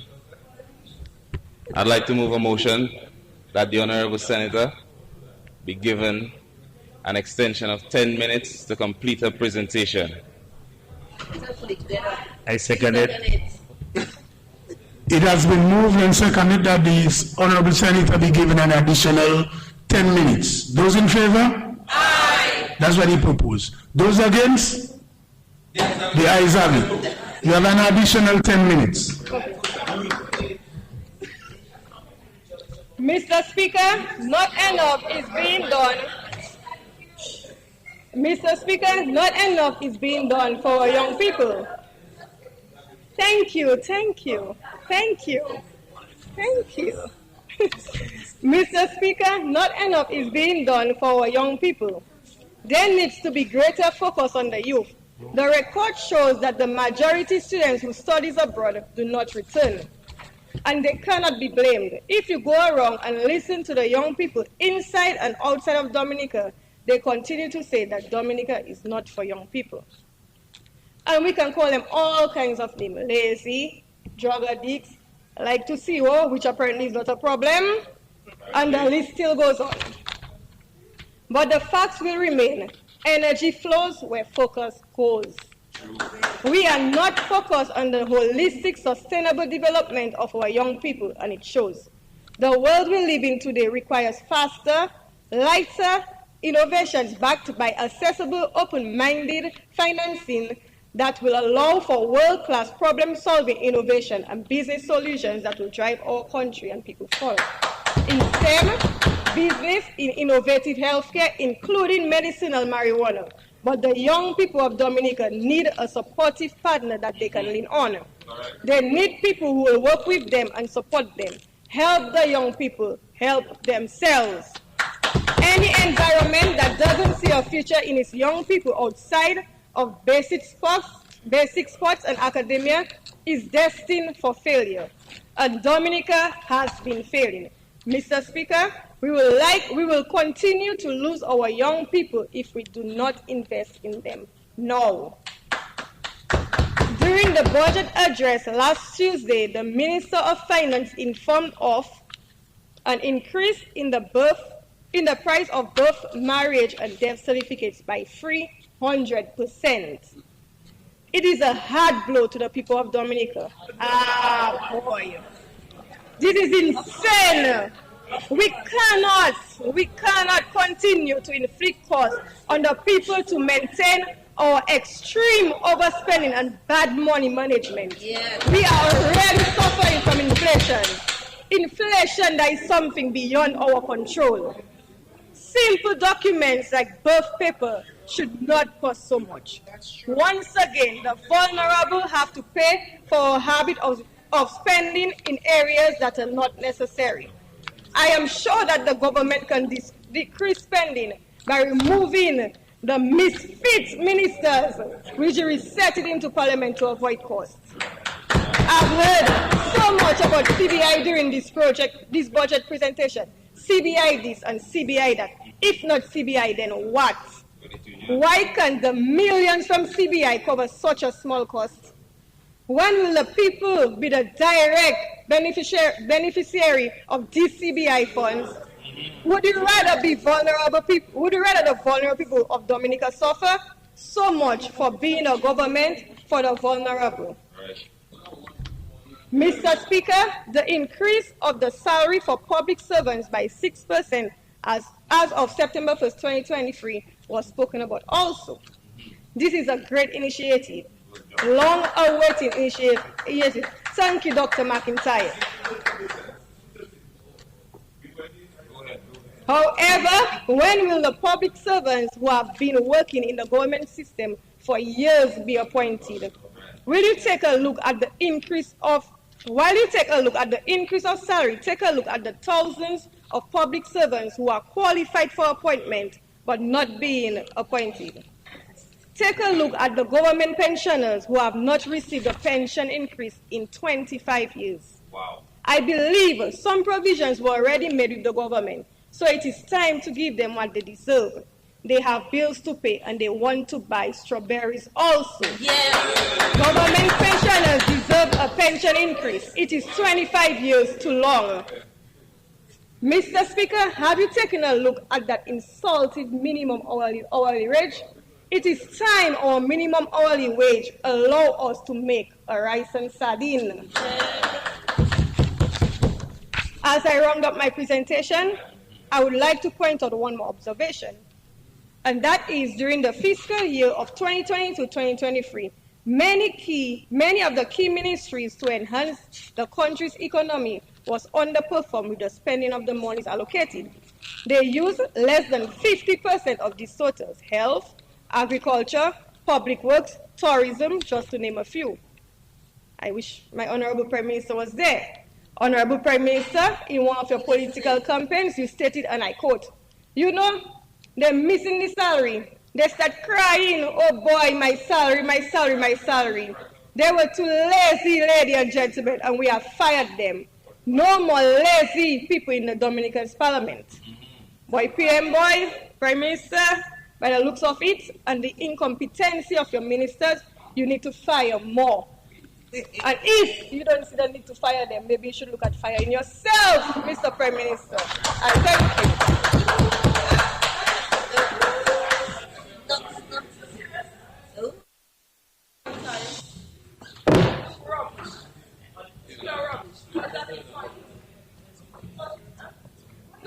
Yes, Honorable Minister of National Security, Honorable Rackmore, you are recognized.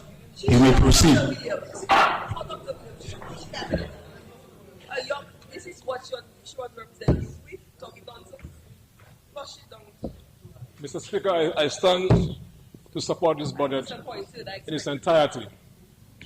And I want to, with your permission, Mr. Speaker, to congratulate Dr. Irvin McIntyre on the delivery of his maiden budget presentation.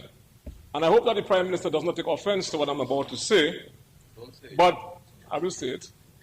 But, Mr. Speaker, the cool and calm way Dr. McIntyre presented that budget, Mr. Speaker, speaks to his character. And, of course, he did it nice and easy. Mr. Speaker, so going forward, I shall not be calling him Dr. Mac. I shall be calling him nice and easy. Mr. Speaker, it has been a couple of days of good debate, good presentation, good theater, among others. But listening to some of my colleagues on the other side, most of them, I get the sense, Mr. Speaker, that for the past 20 years thereabout, since the commencement of the Great Revolution, they have been snoring and surely fast asleep. And permit me, Mr. Speaker, to refer to one of the most inspiring, from my standpoint, sermons from Dr. Martin Luther King.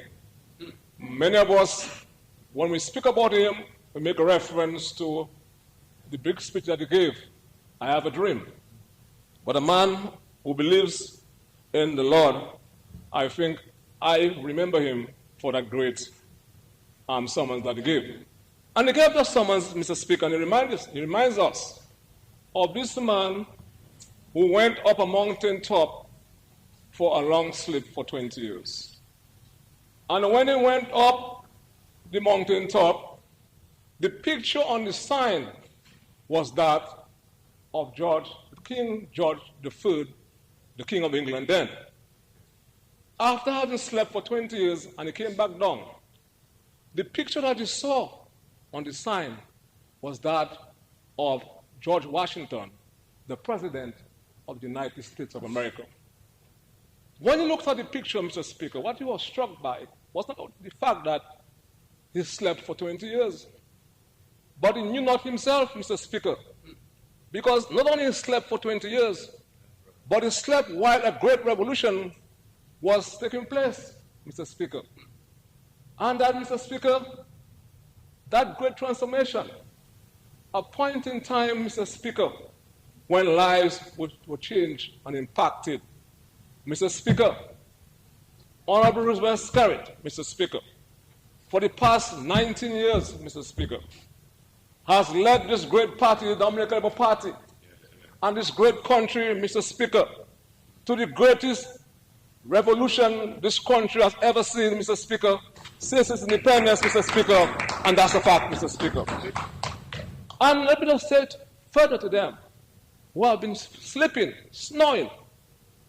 And one of the great liabilities, Mr. Speaker, for falling asleep during the Great Revolution, living amid, Mr. Speaker, those changes is the inability of those who have been falling asleep, Mr. Speaker, to undergo the changes of the mindset, Mr. Speaker, consistent with that change.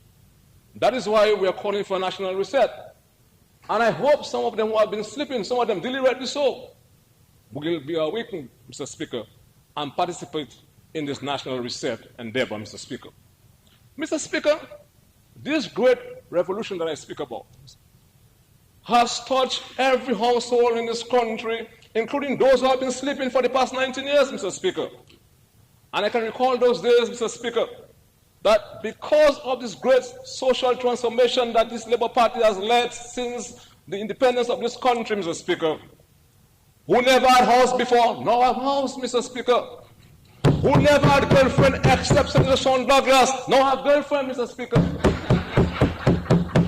who never had access, Mr. Speaker, to health care, Mr. Speaker, now have access to health care irrespective of your creed, political class, Mr. Speaker. And to say it further, we never contemplated during that transformation to have been at a point in our development, our social development, Mr. Speaker, as a people, to now go to the hospital and your heart conditions can be diagnosed.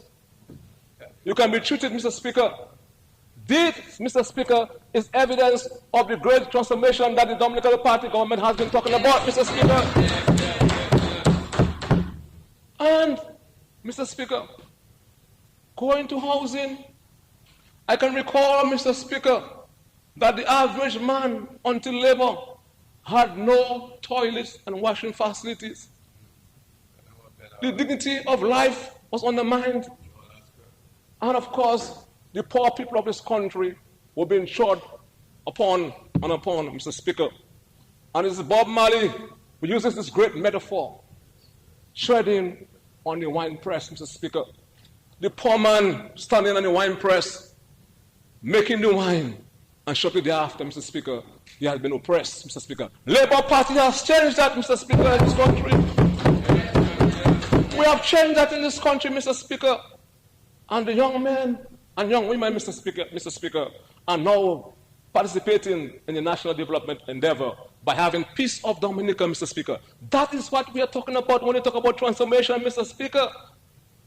I can recall going back to housing when we used to patrol the street, the CID folks. When it rained, we were scared to go and stand up under a window.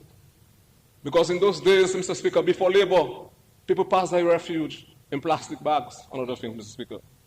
So we are scared to stand up on a window because a plastic bag of human manure may have fallen on your head, Mr. Speaker. That is what we have stopped. That is what we experienced in this country before the Dominican Labour Party administration, Mr. Speaker. And Mr. Speaker, we can laugh if we want, but I'm talking the truth. I do not believe in the fundamentals of transmigration or reincarnation, Mr. Speaker. But, Mr. Speaker, if I were to get a permission to be hypothetical, and let us suppose, Mr. Speaker, that the great leaders who has gone to the great beyond, Edward Leblanc, James Eugene Charles, Bruce Douglas, Pierre Charles, I will not reference Patrick John because he just passed on recently, Mr. Speaker. If they were to return to this planet Earth and in Dominica, Mr. Speaker, they would be, Mr. Speaker, immensely amazed, Mr. Speaker, to see the transformation that has taken place in this country in every facet of our development, Mr. Speaker. And I know, Mr. Speaker, I know that James Eugene Charles would have been amazed and would be shaking the hands of our Prime Minister when she's seeing for herself the construction of our international airport, Mr. Speaker, because she begged the United States of America to push back her force, and it was stopped by the United States Workers' Party. And today, Mr. Speaker, through our own financial resources, we are building for the people of Dominica a brand new international airport, Mr. Speaker. That talks about our resilience, of financial resilience as a people, Mr. Speaker. And I know the leader of the opposition made reference to geothermal. And she said that the Honorable Pierre Charles, not Dr. Vincent Anderson, the Member of Parliament for Granby, who started the initiative and speaking about the geothermal. We salute our past leader, Pierre Charles. We salute the stalwart that he was and the work he has done. But one thing that is consistent is that he was the leader of the Dominican Labour Party.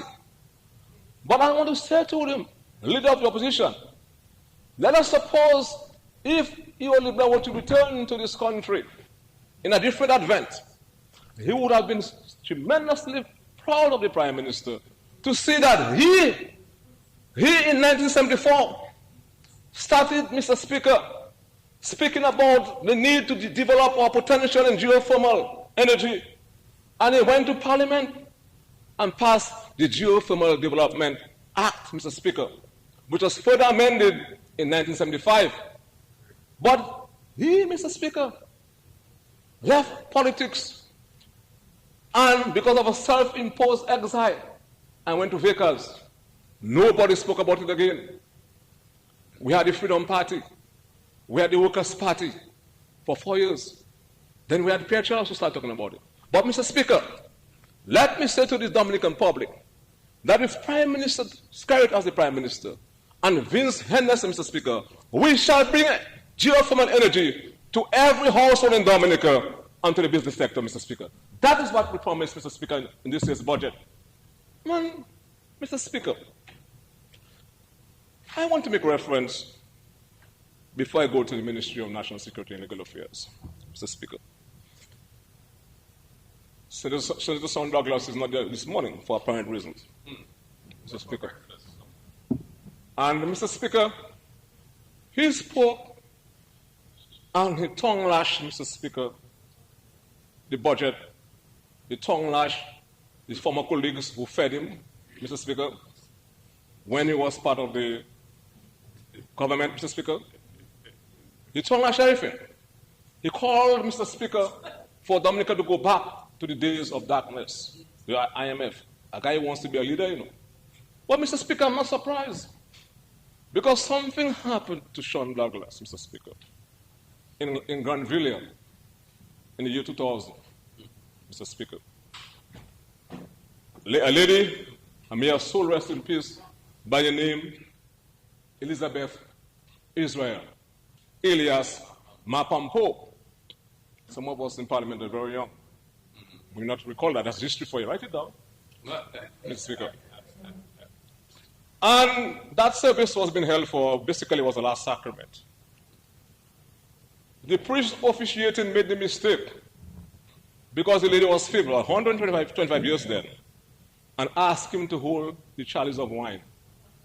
And Sean Douglas drank Mapampo wine, Mr. Speaker, at the age of 125 years, Mr. Speaker. In public view, Mr. Speaker, 125 years old, Mr. Speaker, Mapampo cried profusely of blood, Mr. Speaker. And the poor lady died shortly thereafter, Mr. Speaker. From that time, his life has never recovered, Mr. Speaker. So I'm not surprised, Mr. Speaker, he is coming there angry about everything and distorting the facts. Mr. Speaker, I want to say further, Mr. Speaker. May I say further, Mr. Speaker? So what is the relevance of that? It speaks about his character. So I'm not surprised, Mr. Speaker. He comes to the Parliament and misrepresents the facts. Because once you have live in, Mr. Speaker, it's a bad thing. Mr. Speaker, Translate live in. When you have light. That's what we go to church. When you have light. Live in. Mr. Speaker, let us put into context this great social transformation that we're talking about. At a time when it is taking place, Mr. Speaker, Honorable Vince Anderson quite eloquently made reference to the realities of the world in terms of economics, Mr. Speaker.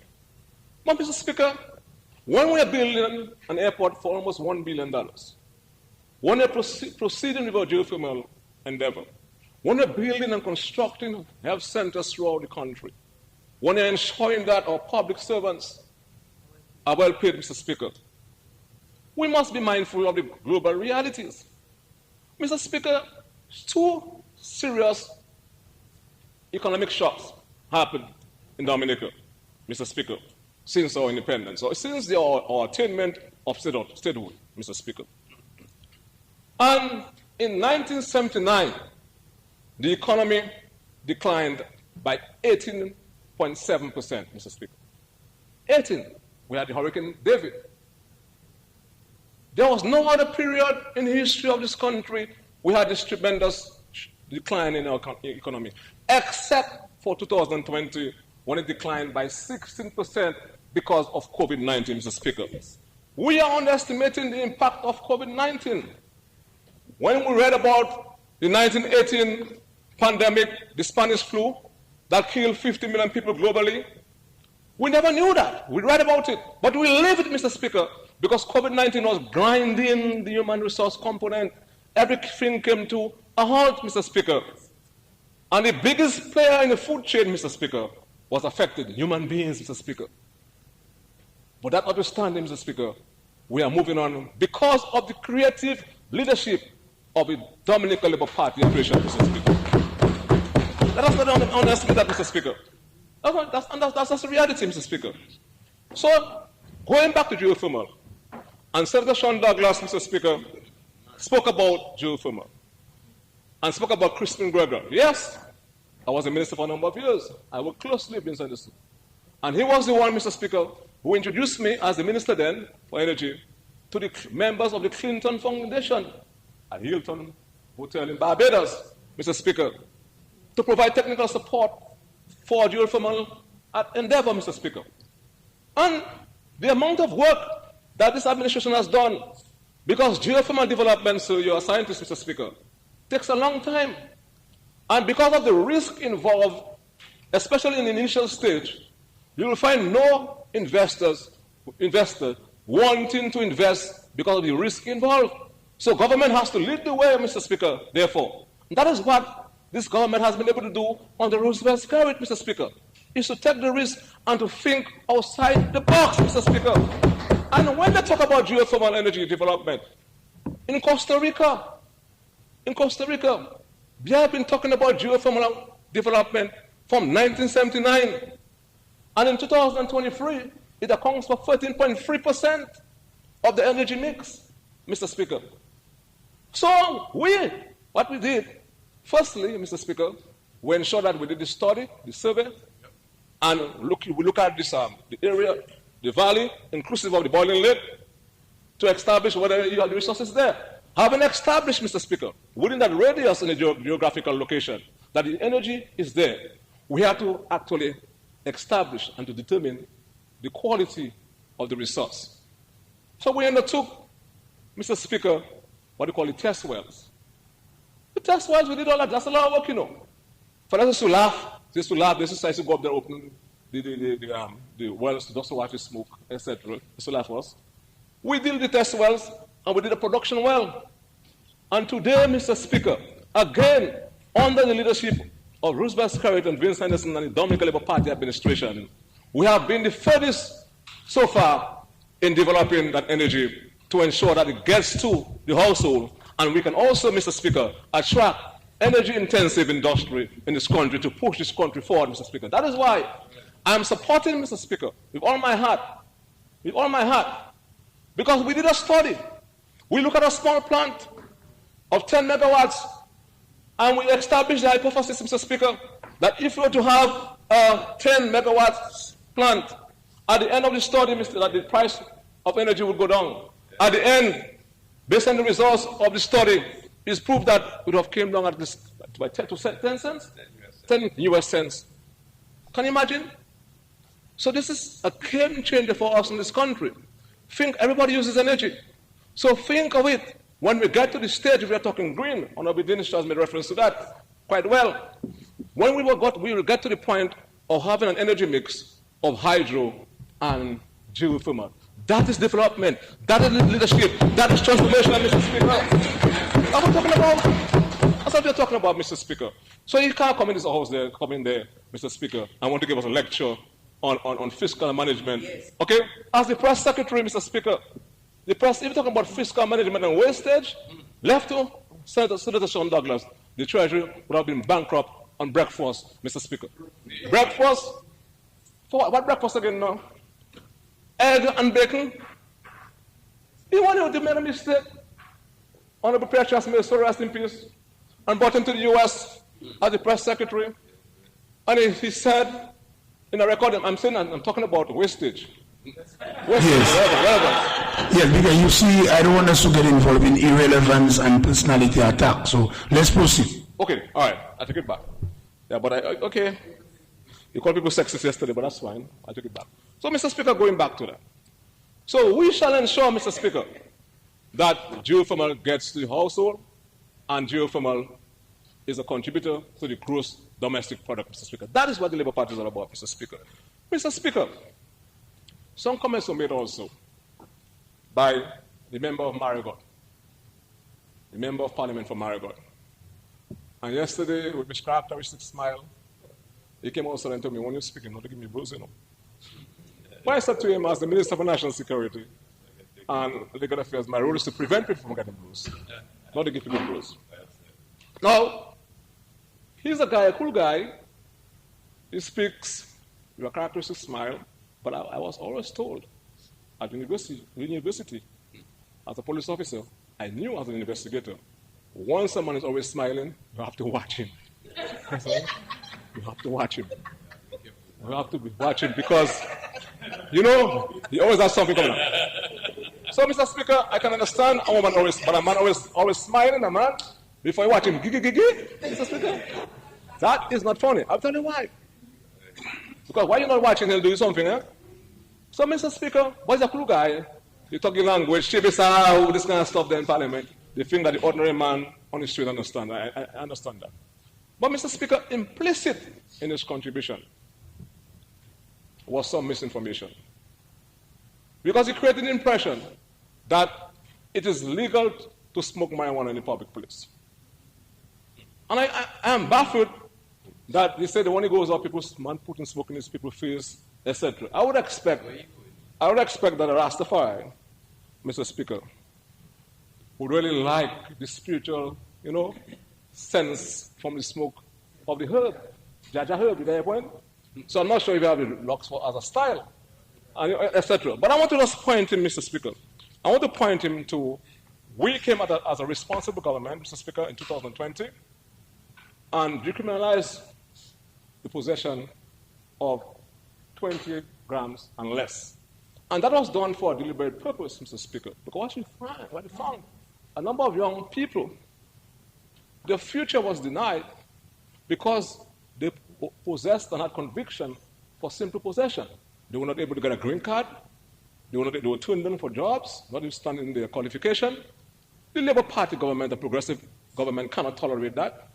And in retrospect, we should have done that before, long before. But we have done it, and we should be applauded for that.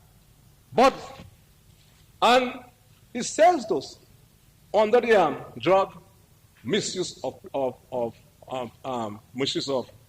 prevention and Amendment Act number 16 of 2020, section 8, section A1 says that it shall be unlawful or illegal to have in your possession more than 20 grams of marijuana. So if you go to section 7B, 1 and 2 of the same act, it says that it shall not be lawful for anyone to smoke cannabis in a public place. And apart from the offense, it stipulates the penalty. It says anyone, therefore, who does and commits an offense, insofar as what I've just read is concerned, is liable on summary conviction of a fine of $1,500. That is what we have put in place. So the notion that, Mr. Speaker, that the Labour Party administration was so irresponsible and came to Parliament and passed a measure and to allow the smoking of marijuana in the public domain is fundamentally misleading and deliberately harmful, Mr. Speaker. I wanted to say that. Mr. Speaker, he spoke about also brothels, etc., etc. I'm a man, Mr. Speaker, I have never been someone who is germane to the idea of going to brothels, etc., for entertainment or amusement or dancing. But I just want to caution the Member of Parliament for Marigot that when he's going to those localities, he must have at the back of his mind that he's doing so at his own risk. Because Section 17 of Chapter 1049 of the Dominican Laws of Dominica prohibit, Mr. Speaker, those kind of amusement, inclusive also of dancing, Mr. Speaker. So do not try to play on the minds of the young people. Please, if you intend to do it, be very careful, my dear friend. Be very careful. Check this out. Mr. Speaker, this economy, unlike what I have said, is growing. And I want to understand and put into context, Mr. Speaker. When they said on the other side, Senator Sean Douglas and others, that poverty is at the highest, people are doing so badly. But, Mr. Speaker, if you allow me just to make reference to some information I have, Mr. Speaker. As of this month, Mr. Speaker, you have 39,064 legally licensed vehicles on the road of this country. On the streets, 39,064. It's far supersede the number of households. Do your math? It means that some people may have one vehicle per household. But what I'm struck by, Mr. Speaker, 26,982 of those vehicles are privately owned. Privately owned, Mr. Speaker. And, Mr. Speaker, public service vehicles, people who have vehicles to hire, they're making a livelihood from that. Right? We're talking about 3,231.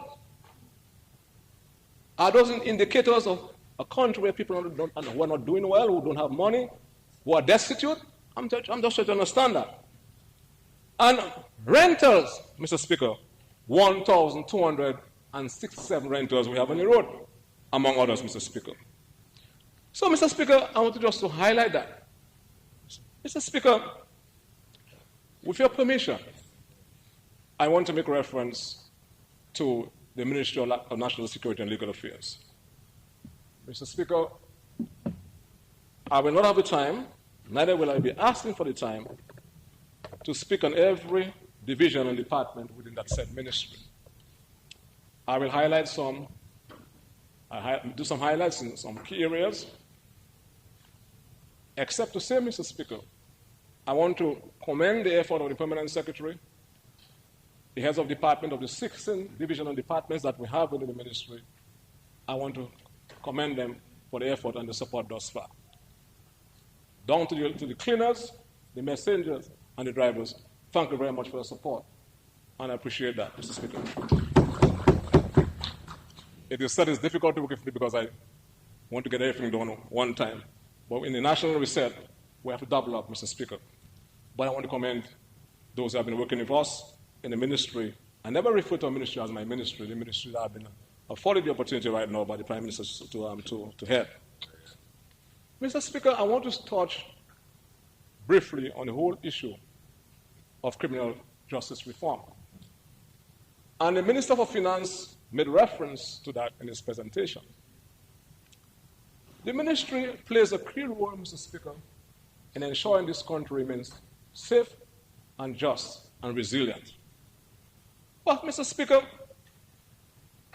an efficient criminal justice system is key to the issue of peace and order in any society. And therefore, it has to be functioning well, and it has to be responsive to the needs of the people. Going forward in this new financial year, we have begun the process of reform, but we shall intensify our effort to ensure that it's done. And we must not assume a narrow perspective when we speak about criminal justice system. It starts from the time a report has been made to the police, the manner in which it is investigated, the manner in which it is prosecuted, and the manner in which cases are adjudicated before the court.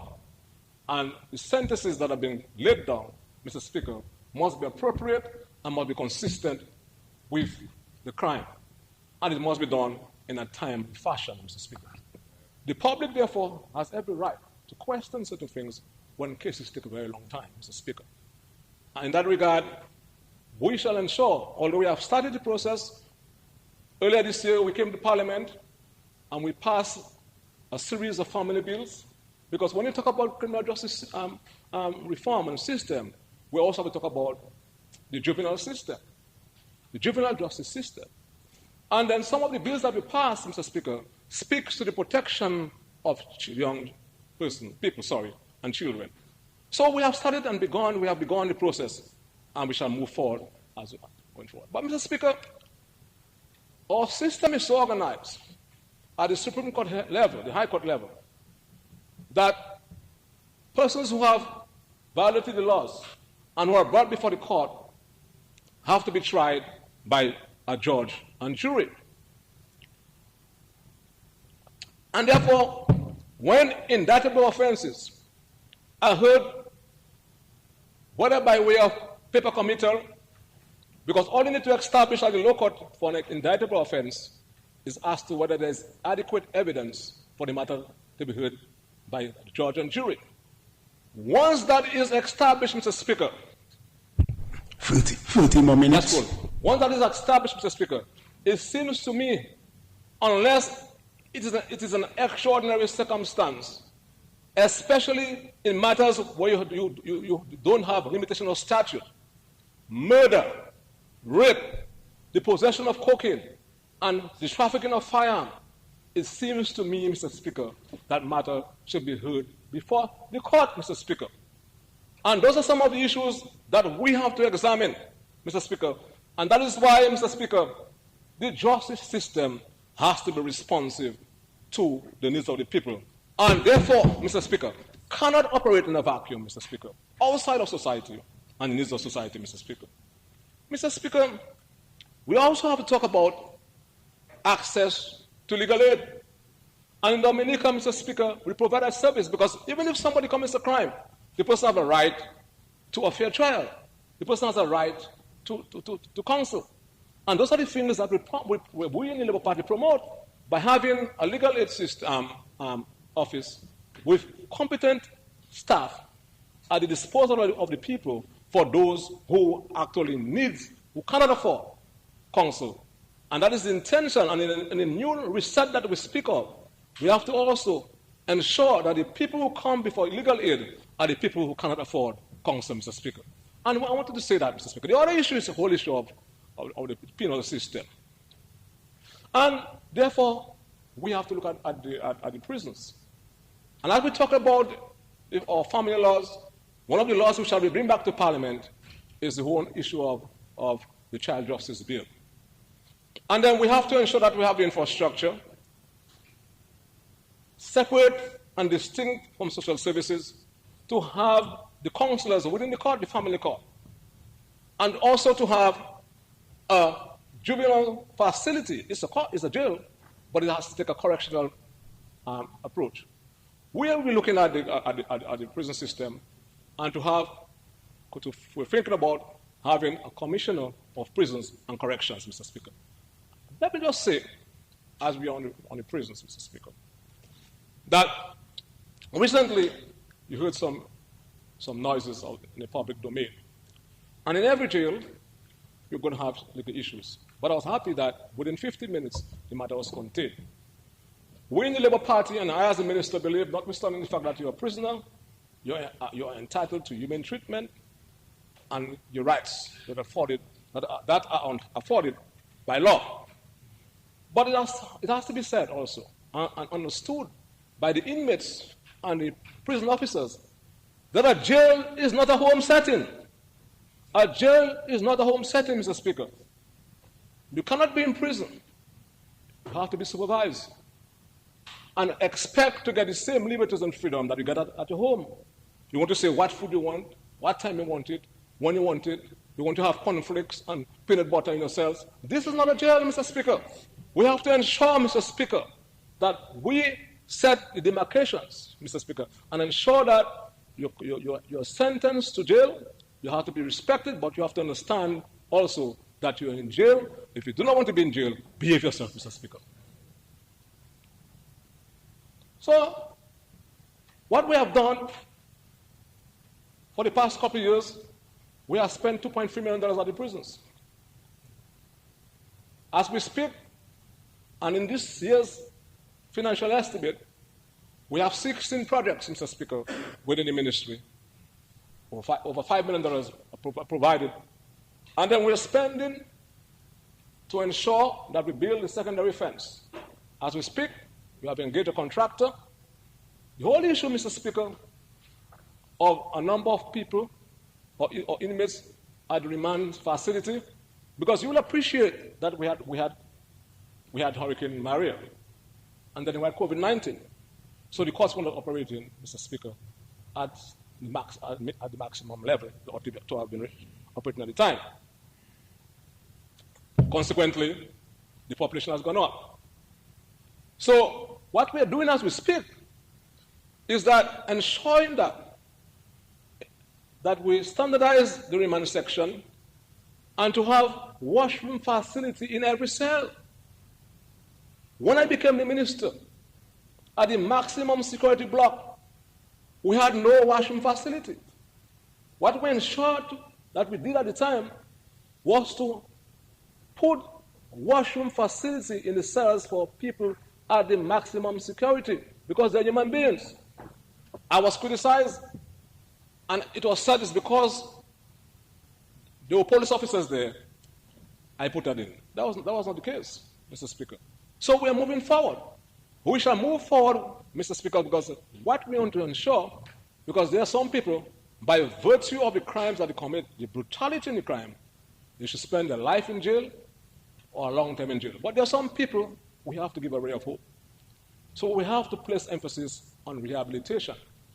And that shall be, Mr. Speaker, the emphasis that we shall be placing going forward as time progresses, Mr. Speaker. Mr. Speaker,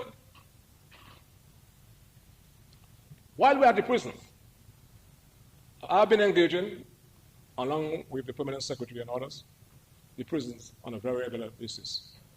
And the most outstanding issue that they had was manpower. What we did, Mr. Speaker, was to increase the establishment by 25.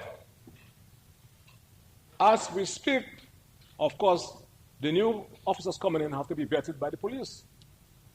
So we have gotten approval for 9 so far, and the other candidates are being vetted by the police. And we're hoping in the next couple of months to have the 25 officers that we're speaking about. The fire and ambulance services. I want to commend the fire and ambulance services for the tremendous work they have been doing, Mr. Speaker. I want to commend them during COVID-19. And we're ensuring in the new national reset that when you get a call within 5 minutes, you have to leave. Within 5, we cannot be talking about national reset and everything the same thing. Within 5 minutes, you have to respond. And we're getting right there, Mr. Speaker. We have, the last time I presented in this honorable House, 34 additional positions were created to increase the establishment. But during my engagement, Mr. Speaker, with the rank and file, there were a number of officers acting in vacant position.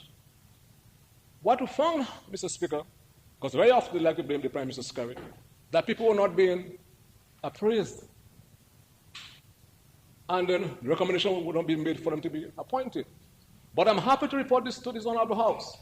As of this month, Mr. Speaker, the 15 officers who have been acting in a vacant position have all been permanently appointed, Mr. Speaker. We are talking about 6 leading fire officers,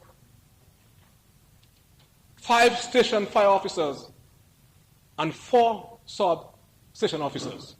And this is what the Labour Party is all about, because if we want people to change their mindset, we have to improve the condition of work, Mr. Speaker. And that is what we are doing, creating the environment, Mr. Speaker. We are also ensuring, Mr. Speaker, that we are actually engaging more state attorneys. We have been doing that, and within the office of the DPP, the AG's chambers, and legal aid, Mr. Speaker. We've been doing that. And I wanted to say that, Mr. Speaker. Mr. Speaker, the magistrate court. Since most of our matters are disposed of at the magistrate court level because summary matters, emphasis has to be placed on that. We have to continue to look at the administrative structure, the manner in which cases are managed, and the manner in which cases are set and dates are assigned to cases. We, as we speak, shall be, Mr. Speaker, engaging 2 additional magistrates. But engaging additional magistrates, Mr. Speaker, without a proper administrative structure will not have so fast. That we have to get, as a people, as a nation, value for money, Mr. Speaker. Because the magistrates are the ones who are controlling the bench, not the minister, not the Prime Minister. And we have to ensure, therefore, that you give the people the time that you're paid for.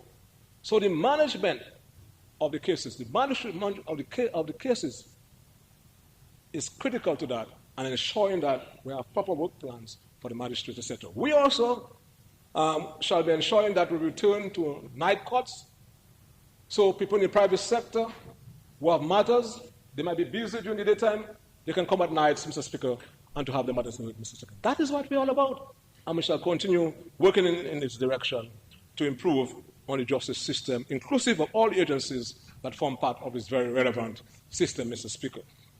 Mr. Speaker, a lot was said about CBI, etc. I'm not going to add more to that, I don't have time, but the Prime Minister last night spoke, and people had their addresses written. So what the Prime Minister said was inconsequential to them, in far as educating them. We listened to the Senator, what's her name, Laurie? Senator? Okay, I don't know him.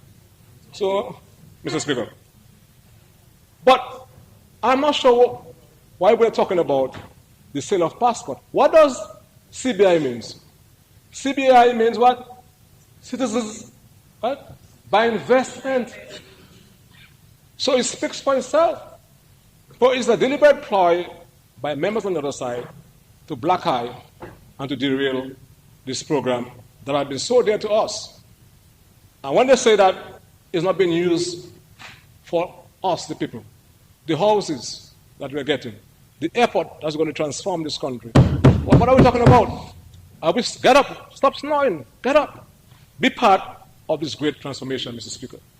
So, Mr. Speaker, what we did to ensure our compliance with international best standards and practices, and recognizing the importance of a resilient and counterfeit-proof passport, we moved from the merchant with the passport that can be easily duplicated to a more resilient one, the e-passport, electronic passport. And when we started, we had some teething problems. People waited long for the applications to have been processed. And I promised as the minister, with time, that we're going to improve the processing. So, Mr. Speaker, what we did, as I said the last time, we introduced a shift system, we employ more people, and we improve on the processes.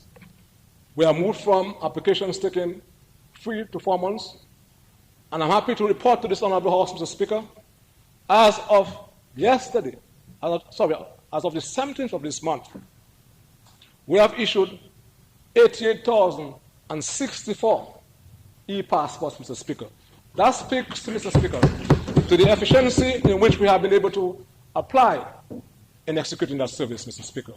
So, I want to also further report to this honorable House, Mr. Speaker, with a permission, that we have moved from applications for all and sundry, taking 4 months to 2 weeks, Mr. Speaker. 2 weeks. So you know, Mr. Speaker, as we speak, if you were to apply today, within 2 weeks, you'll be able to get your brand new passport. This is what the Dominican Labour Party is all about, Mr. Speaker. I'm going to ensure that we look at the processes and to ensure what can be done in 1 week's time. And then people who want emergency passport, and the word emergency speaks for itself. Somebody dies suddenly, you have to go to school, this kind of stuff, you know. But you cannot tell me that you know, since last year, that you're going to marry. You're going to marry. All right? You know you're going to marry. And then you have to go overseas and come and say you have emergency. What happened then or then is, you cannot do that. You plan your thing, that's not an emergency. So an emergency is an emergency. And we have systems in place for that to ensure, Mr. Speaker, that this immigration department can respond to the needs, Mr. Speaker, of the Dominican public. And I want to take this opportunity to commend, Mr. Speaker, the Inspector St. Rose and his men and women for being able to withstand the pressures. And today, Mr. Speaker, we have a much more improved system, Mr. Speaker, of governance, Mr. Speaker. Mr. Speaker, the police. Let me just say, Mr. Speaker, for those in this country who believe they can impose fear among the public and believe that they're big butcher, they can kill one they want and they can firebomb one they want, tell them they will not be allowed, Mr. Speaker, to create an environment of fear in this country. They will not be allowed, Mr. Speaker, as simple as that. And one day, the arm of the law will confront them, Mr. Speaker. We have to decide what country we want in this beautiful country. And going forward, Mr. Speaker, we shall put all the systems in place. We have a challenge now with the trafficking of illicit firearms.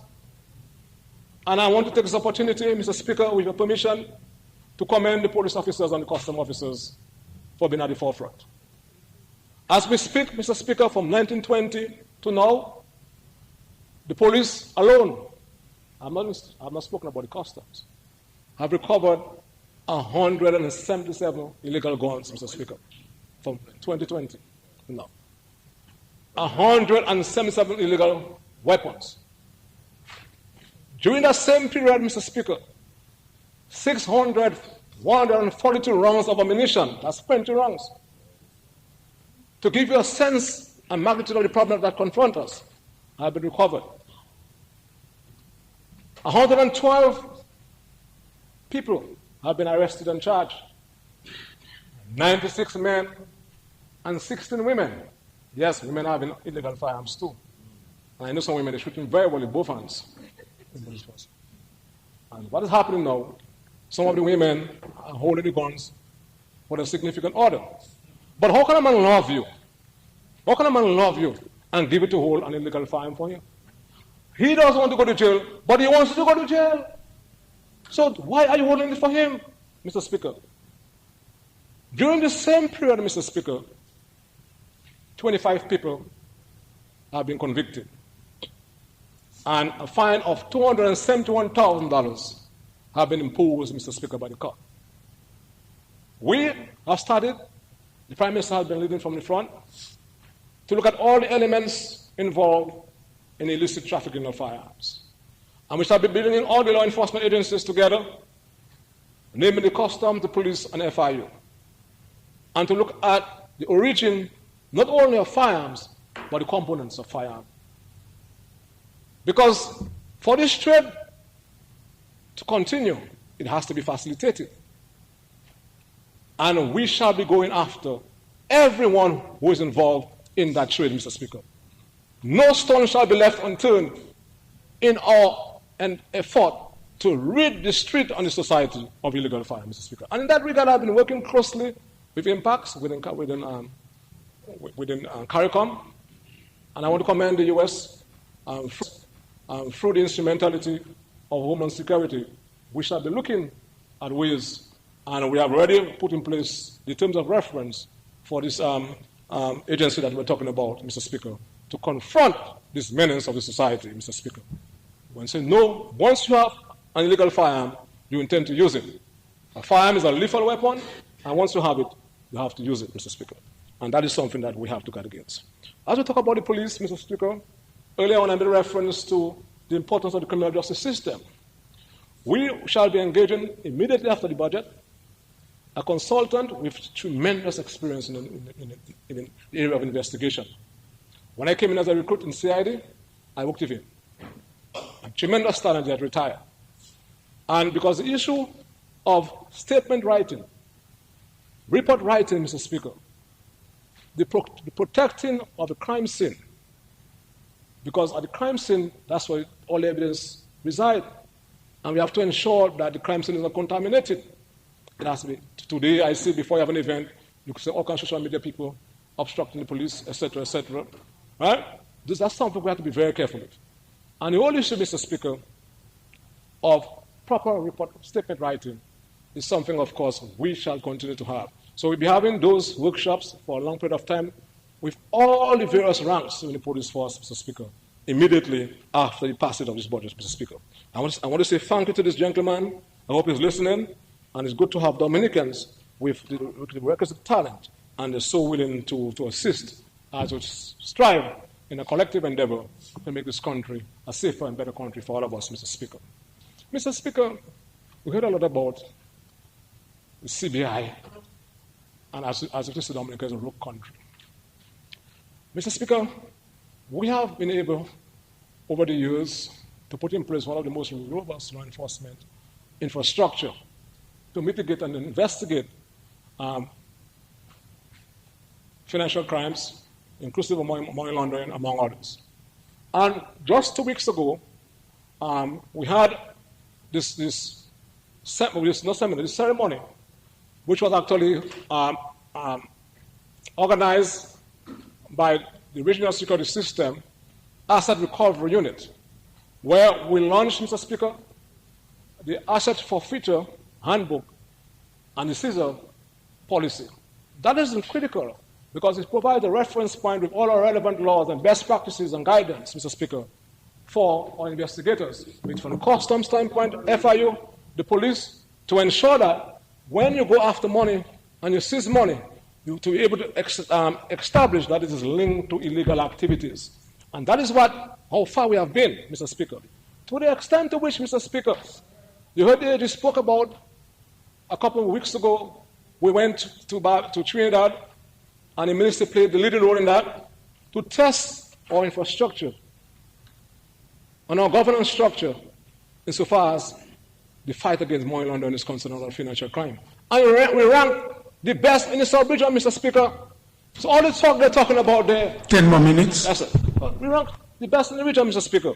So I want to commend all the officers and also within the Financial Services Unit of the Ministry of Finance for the tremendous work, Mr. Speaker. And since the inception, when they say that nothing has been done by this government to combat money laundering, since the inception of the FIU, they have been able to forfeit, Mr. Speaker, in excess of $10 million, Mr. Speaker. That money is being put back into the fight against illegal activities, Mr. Speaker. That is what we're all about, Mr. Speaker. Mr. Speaker, going back to the police, we shall be training an additional 50 police officers. The process is going on. The issue of mobility will be addressed. We have now more capacity on the water. I want to thank the government of the United States for a new patrol vessel because, Mr. Speaker, the war is also fought on the sea, Mr. Speaker. I want to commend them for that. Mr. Speaker, I'm happy about the reclassification exercise and the police officers. A lot of people talk about police, but how many of them would do the work that the police is doing? Somebody came to me and said to me, police. I said, okay, I'm going to make an arrangement with you. I'm going to call the chief of police, and I'm going to arrange a patrol with the Coast Guard on the Rain and Lightning to send you in an open boat to confront the criminals. Say, me, that's not my job now. You get my point? We have to recognize the risk involved in that work. And then they have to be paid commensurate with what they have done, with what they're doing. So when they're going to take a raise like the nurses, we have to be happy for them, Mr. Speaker, because they're the ones who are keeping this country safe, Mr. Speaker. And that's it. So, Mr. Speaker, the issue of mobility for the police on the ground. I've been engaged in the chief of police because I'm concerned about when you bounce a vehicle, you have to be held accountable. A report has to be made to the police. So, having said that, I want to express my gratitude of that of the government and myself, the ministry, to the People's Republic of China, the government, for the Chinese embassy, for agreeing to give the police an additional 21 vehicles, Mr. Speaker. I'm hoping there will be greater accountability and inspection, and I shall be insisting on that, Mr. Speaker, going forward, Mr. Speaker. Mr. Speaker, so much more could have been said. So much more could have been said, Mr. Speaker. And I just came from a seminar on disaster mitigation in St. Lucia. And I was called on a side by a consultant, Mr. Speaker, in the area of disaster mitigation. And he said to me that he's so proud of Dominica. He's so proud of our Prime Minister, Mr. Speaker. Because Dominica is the only country in the sub-region. I heard the senator a while ago who spoke and ran away. All right? Dominica is the only country in the sub-region with a plan on resilience, supported by legislation, Mr. Speaker. The only country in the sub-region, I was told so too. And not only having a plan, but we have strategies. We have projects that have been implemented. Some of the people, my colleagues who spoke before me, spoke about the whole issue of the roads, etc. but I shall confine myself on the whole issue of disaster preparation, mitigation, and response. Mr. Speaker, let me report to this Honorable House that our preparedness and response insofar as disaster is concerned in this country, infrastructure, is the best it has been in the history of this country, Mr. Speaker. And let me just say, I want to commend the Honorable Minister, Honorable Greta Roberts, for her beautiful contribution. We are talking about the shelters that we have spoken about, that we have in excess of shelter capacity for people who are in need of shelters. That never happened before. Even after the worst disaster, the worst hurricane in the history of Dominica, we have been able to decentralize, Mr. Speaker, our storage capacity. And very soon we'll be commissioning the one in Cotton Hill and Castle Bruce. Yeah. That is what we're all about. In addition, Mr. Speaker, to the regional shelters, that's what we're doing. We have, Mr. Speaker, as we speak, the whole issue of secondary issues after a storm, the issue of flooding, etc. That's critical. But we have to ensure that we monitor water levels. We have installed 34 water gauges on high elevation to monitor and to report to us in quick time, transmit to us on our computers, so that the policymakers can be so informed and the public can be so informed. That's how far we have gotten, Mr. Speaker. We received over 200 telecommunication sets. We have installed repeaters throughout the country. We have issued 141 of those sets to the various communities in this country. And as we speak, we are organizing training for the usage of those communication sets. And before the year end, we shall ensure that every member of every village council in this country is trained as to how to properly use a telecommunication set, Mr. Speaker. We shall ensure that the community nurses are also trained and members of the disaster committees. Because, Mr. Speaker, when a disaster strikes, before the official arm of the response mechanism of the state can respond, your neighbor and the community members are the first responders, Mr. Speaker. That is why it's important to train and to prepare people from the community level. And I want to commend the ODM staff. We have been assisting various communities who are vulnerable to develop evacuation plan. Not only have we been doing that, we have been able to organize simulation exercise in Castle Bruce. And I want to thank the Member of Parliament for our leadership, Mr. Speaker. That is what the Labour Party is all about, Mr. Speaker. So stop the sleeping and come and say that nothing is happening, Mr. Speaker, like remote control people, Mr. Speaker. Who shall continue, Mr. Speaker, in that endeavor, Mr. Speaker? So, Mr. Speaker, I'm not going to ask for additional time, but I'm saying to you, Mr. Speaker, that we will also be looking at the registry of titles to ensure that we have a system that is more robust so people can be served in a quicker, more effective manner. It is us who puts in place a registry of titles, knowing the importance of ownership of a title to one survivor and having a sense of dignity to have peace of this country. That is what we have been able to do, Mr. Speaker. Mr. Speaker, as I ended, and let me just say that I've given my entire adult life to public service. Few people can talk this way. My entire adult life to this country. And I can still do 110 push-ups every morning and night time, Mr. Speaker, and I praise God for that, Mr. Speaker. I praise God for that, Mr. Speaker. And I'm saying, Mr. Speaker, that is the first time, and I've been there for a long time in Parliament, just for the record's sake, the Prime Minister and myself are the longest serving parliamentarians in this honorable House, Mr. Speaker. Type it. Let me just say, Mr. Speaker, it's the first time since I've been presenting this honorable House that I don't have to talk about the constituency. But let me just say to the people in our constituency that I have seen in this budget the relocation of the people of Campbell. And I did say to you, the people of Campbell, the only hope is to stay with the Dominica Labour Party. Because when I was going to do the master basketball court, my manager told me I wasted money. I deliberated on something there again since I've left. I'm happy to see that all and sundry throughout the country, Roseau people, Granby people, my God people, just name it. All right? Cassie Bruce. They want to take over the thing from Massa. So come in there. So I'm saying, Mr. Speaker, it was built, when we do things in the Labour Party, it's not for us, not for our children. It is for the people of Dominica, Mr. Speaker. So I'm happy about these things. So, Mr. Speaker, I'm calling on all of us, irrespective of our political color, Mr. Speaker.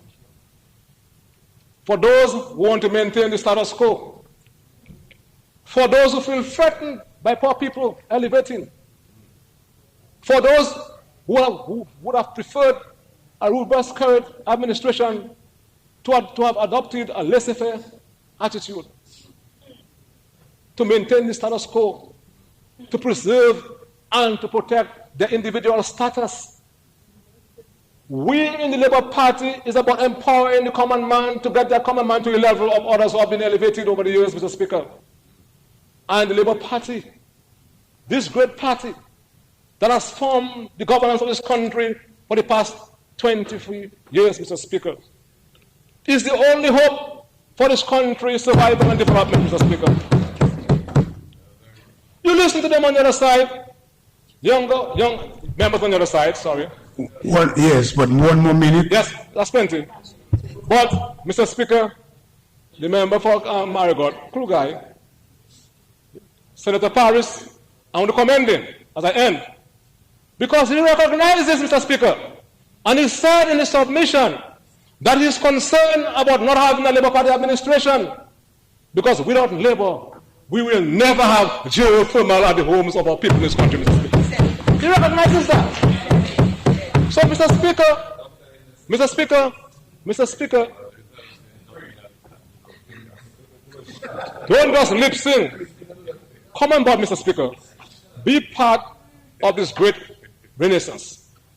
Be part of this great national reset to take this country to the next level. We are fortunate, Mr. Speaker, to have been able to survive COVID-19 and Maria.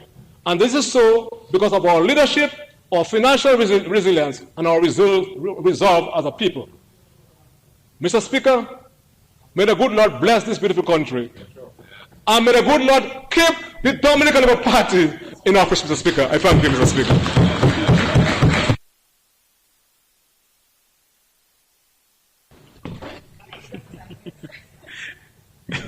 Mr. Speaker, I move that this House be suspended until 3 p.m. Mr. Speaker. It has been moved and seconded that the House be suspended until 3 p.m. Those in favor? Those against? The ayes have it.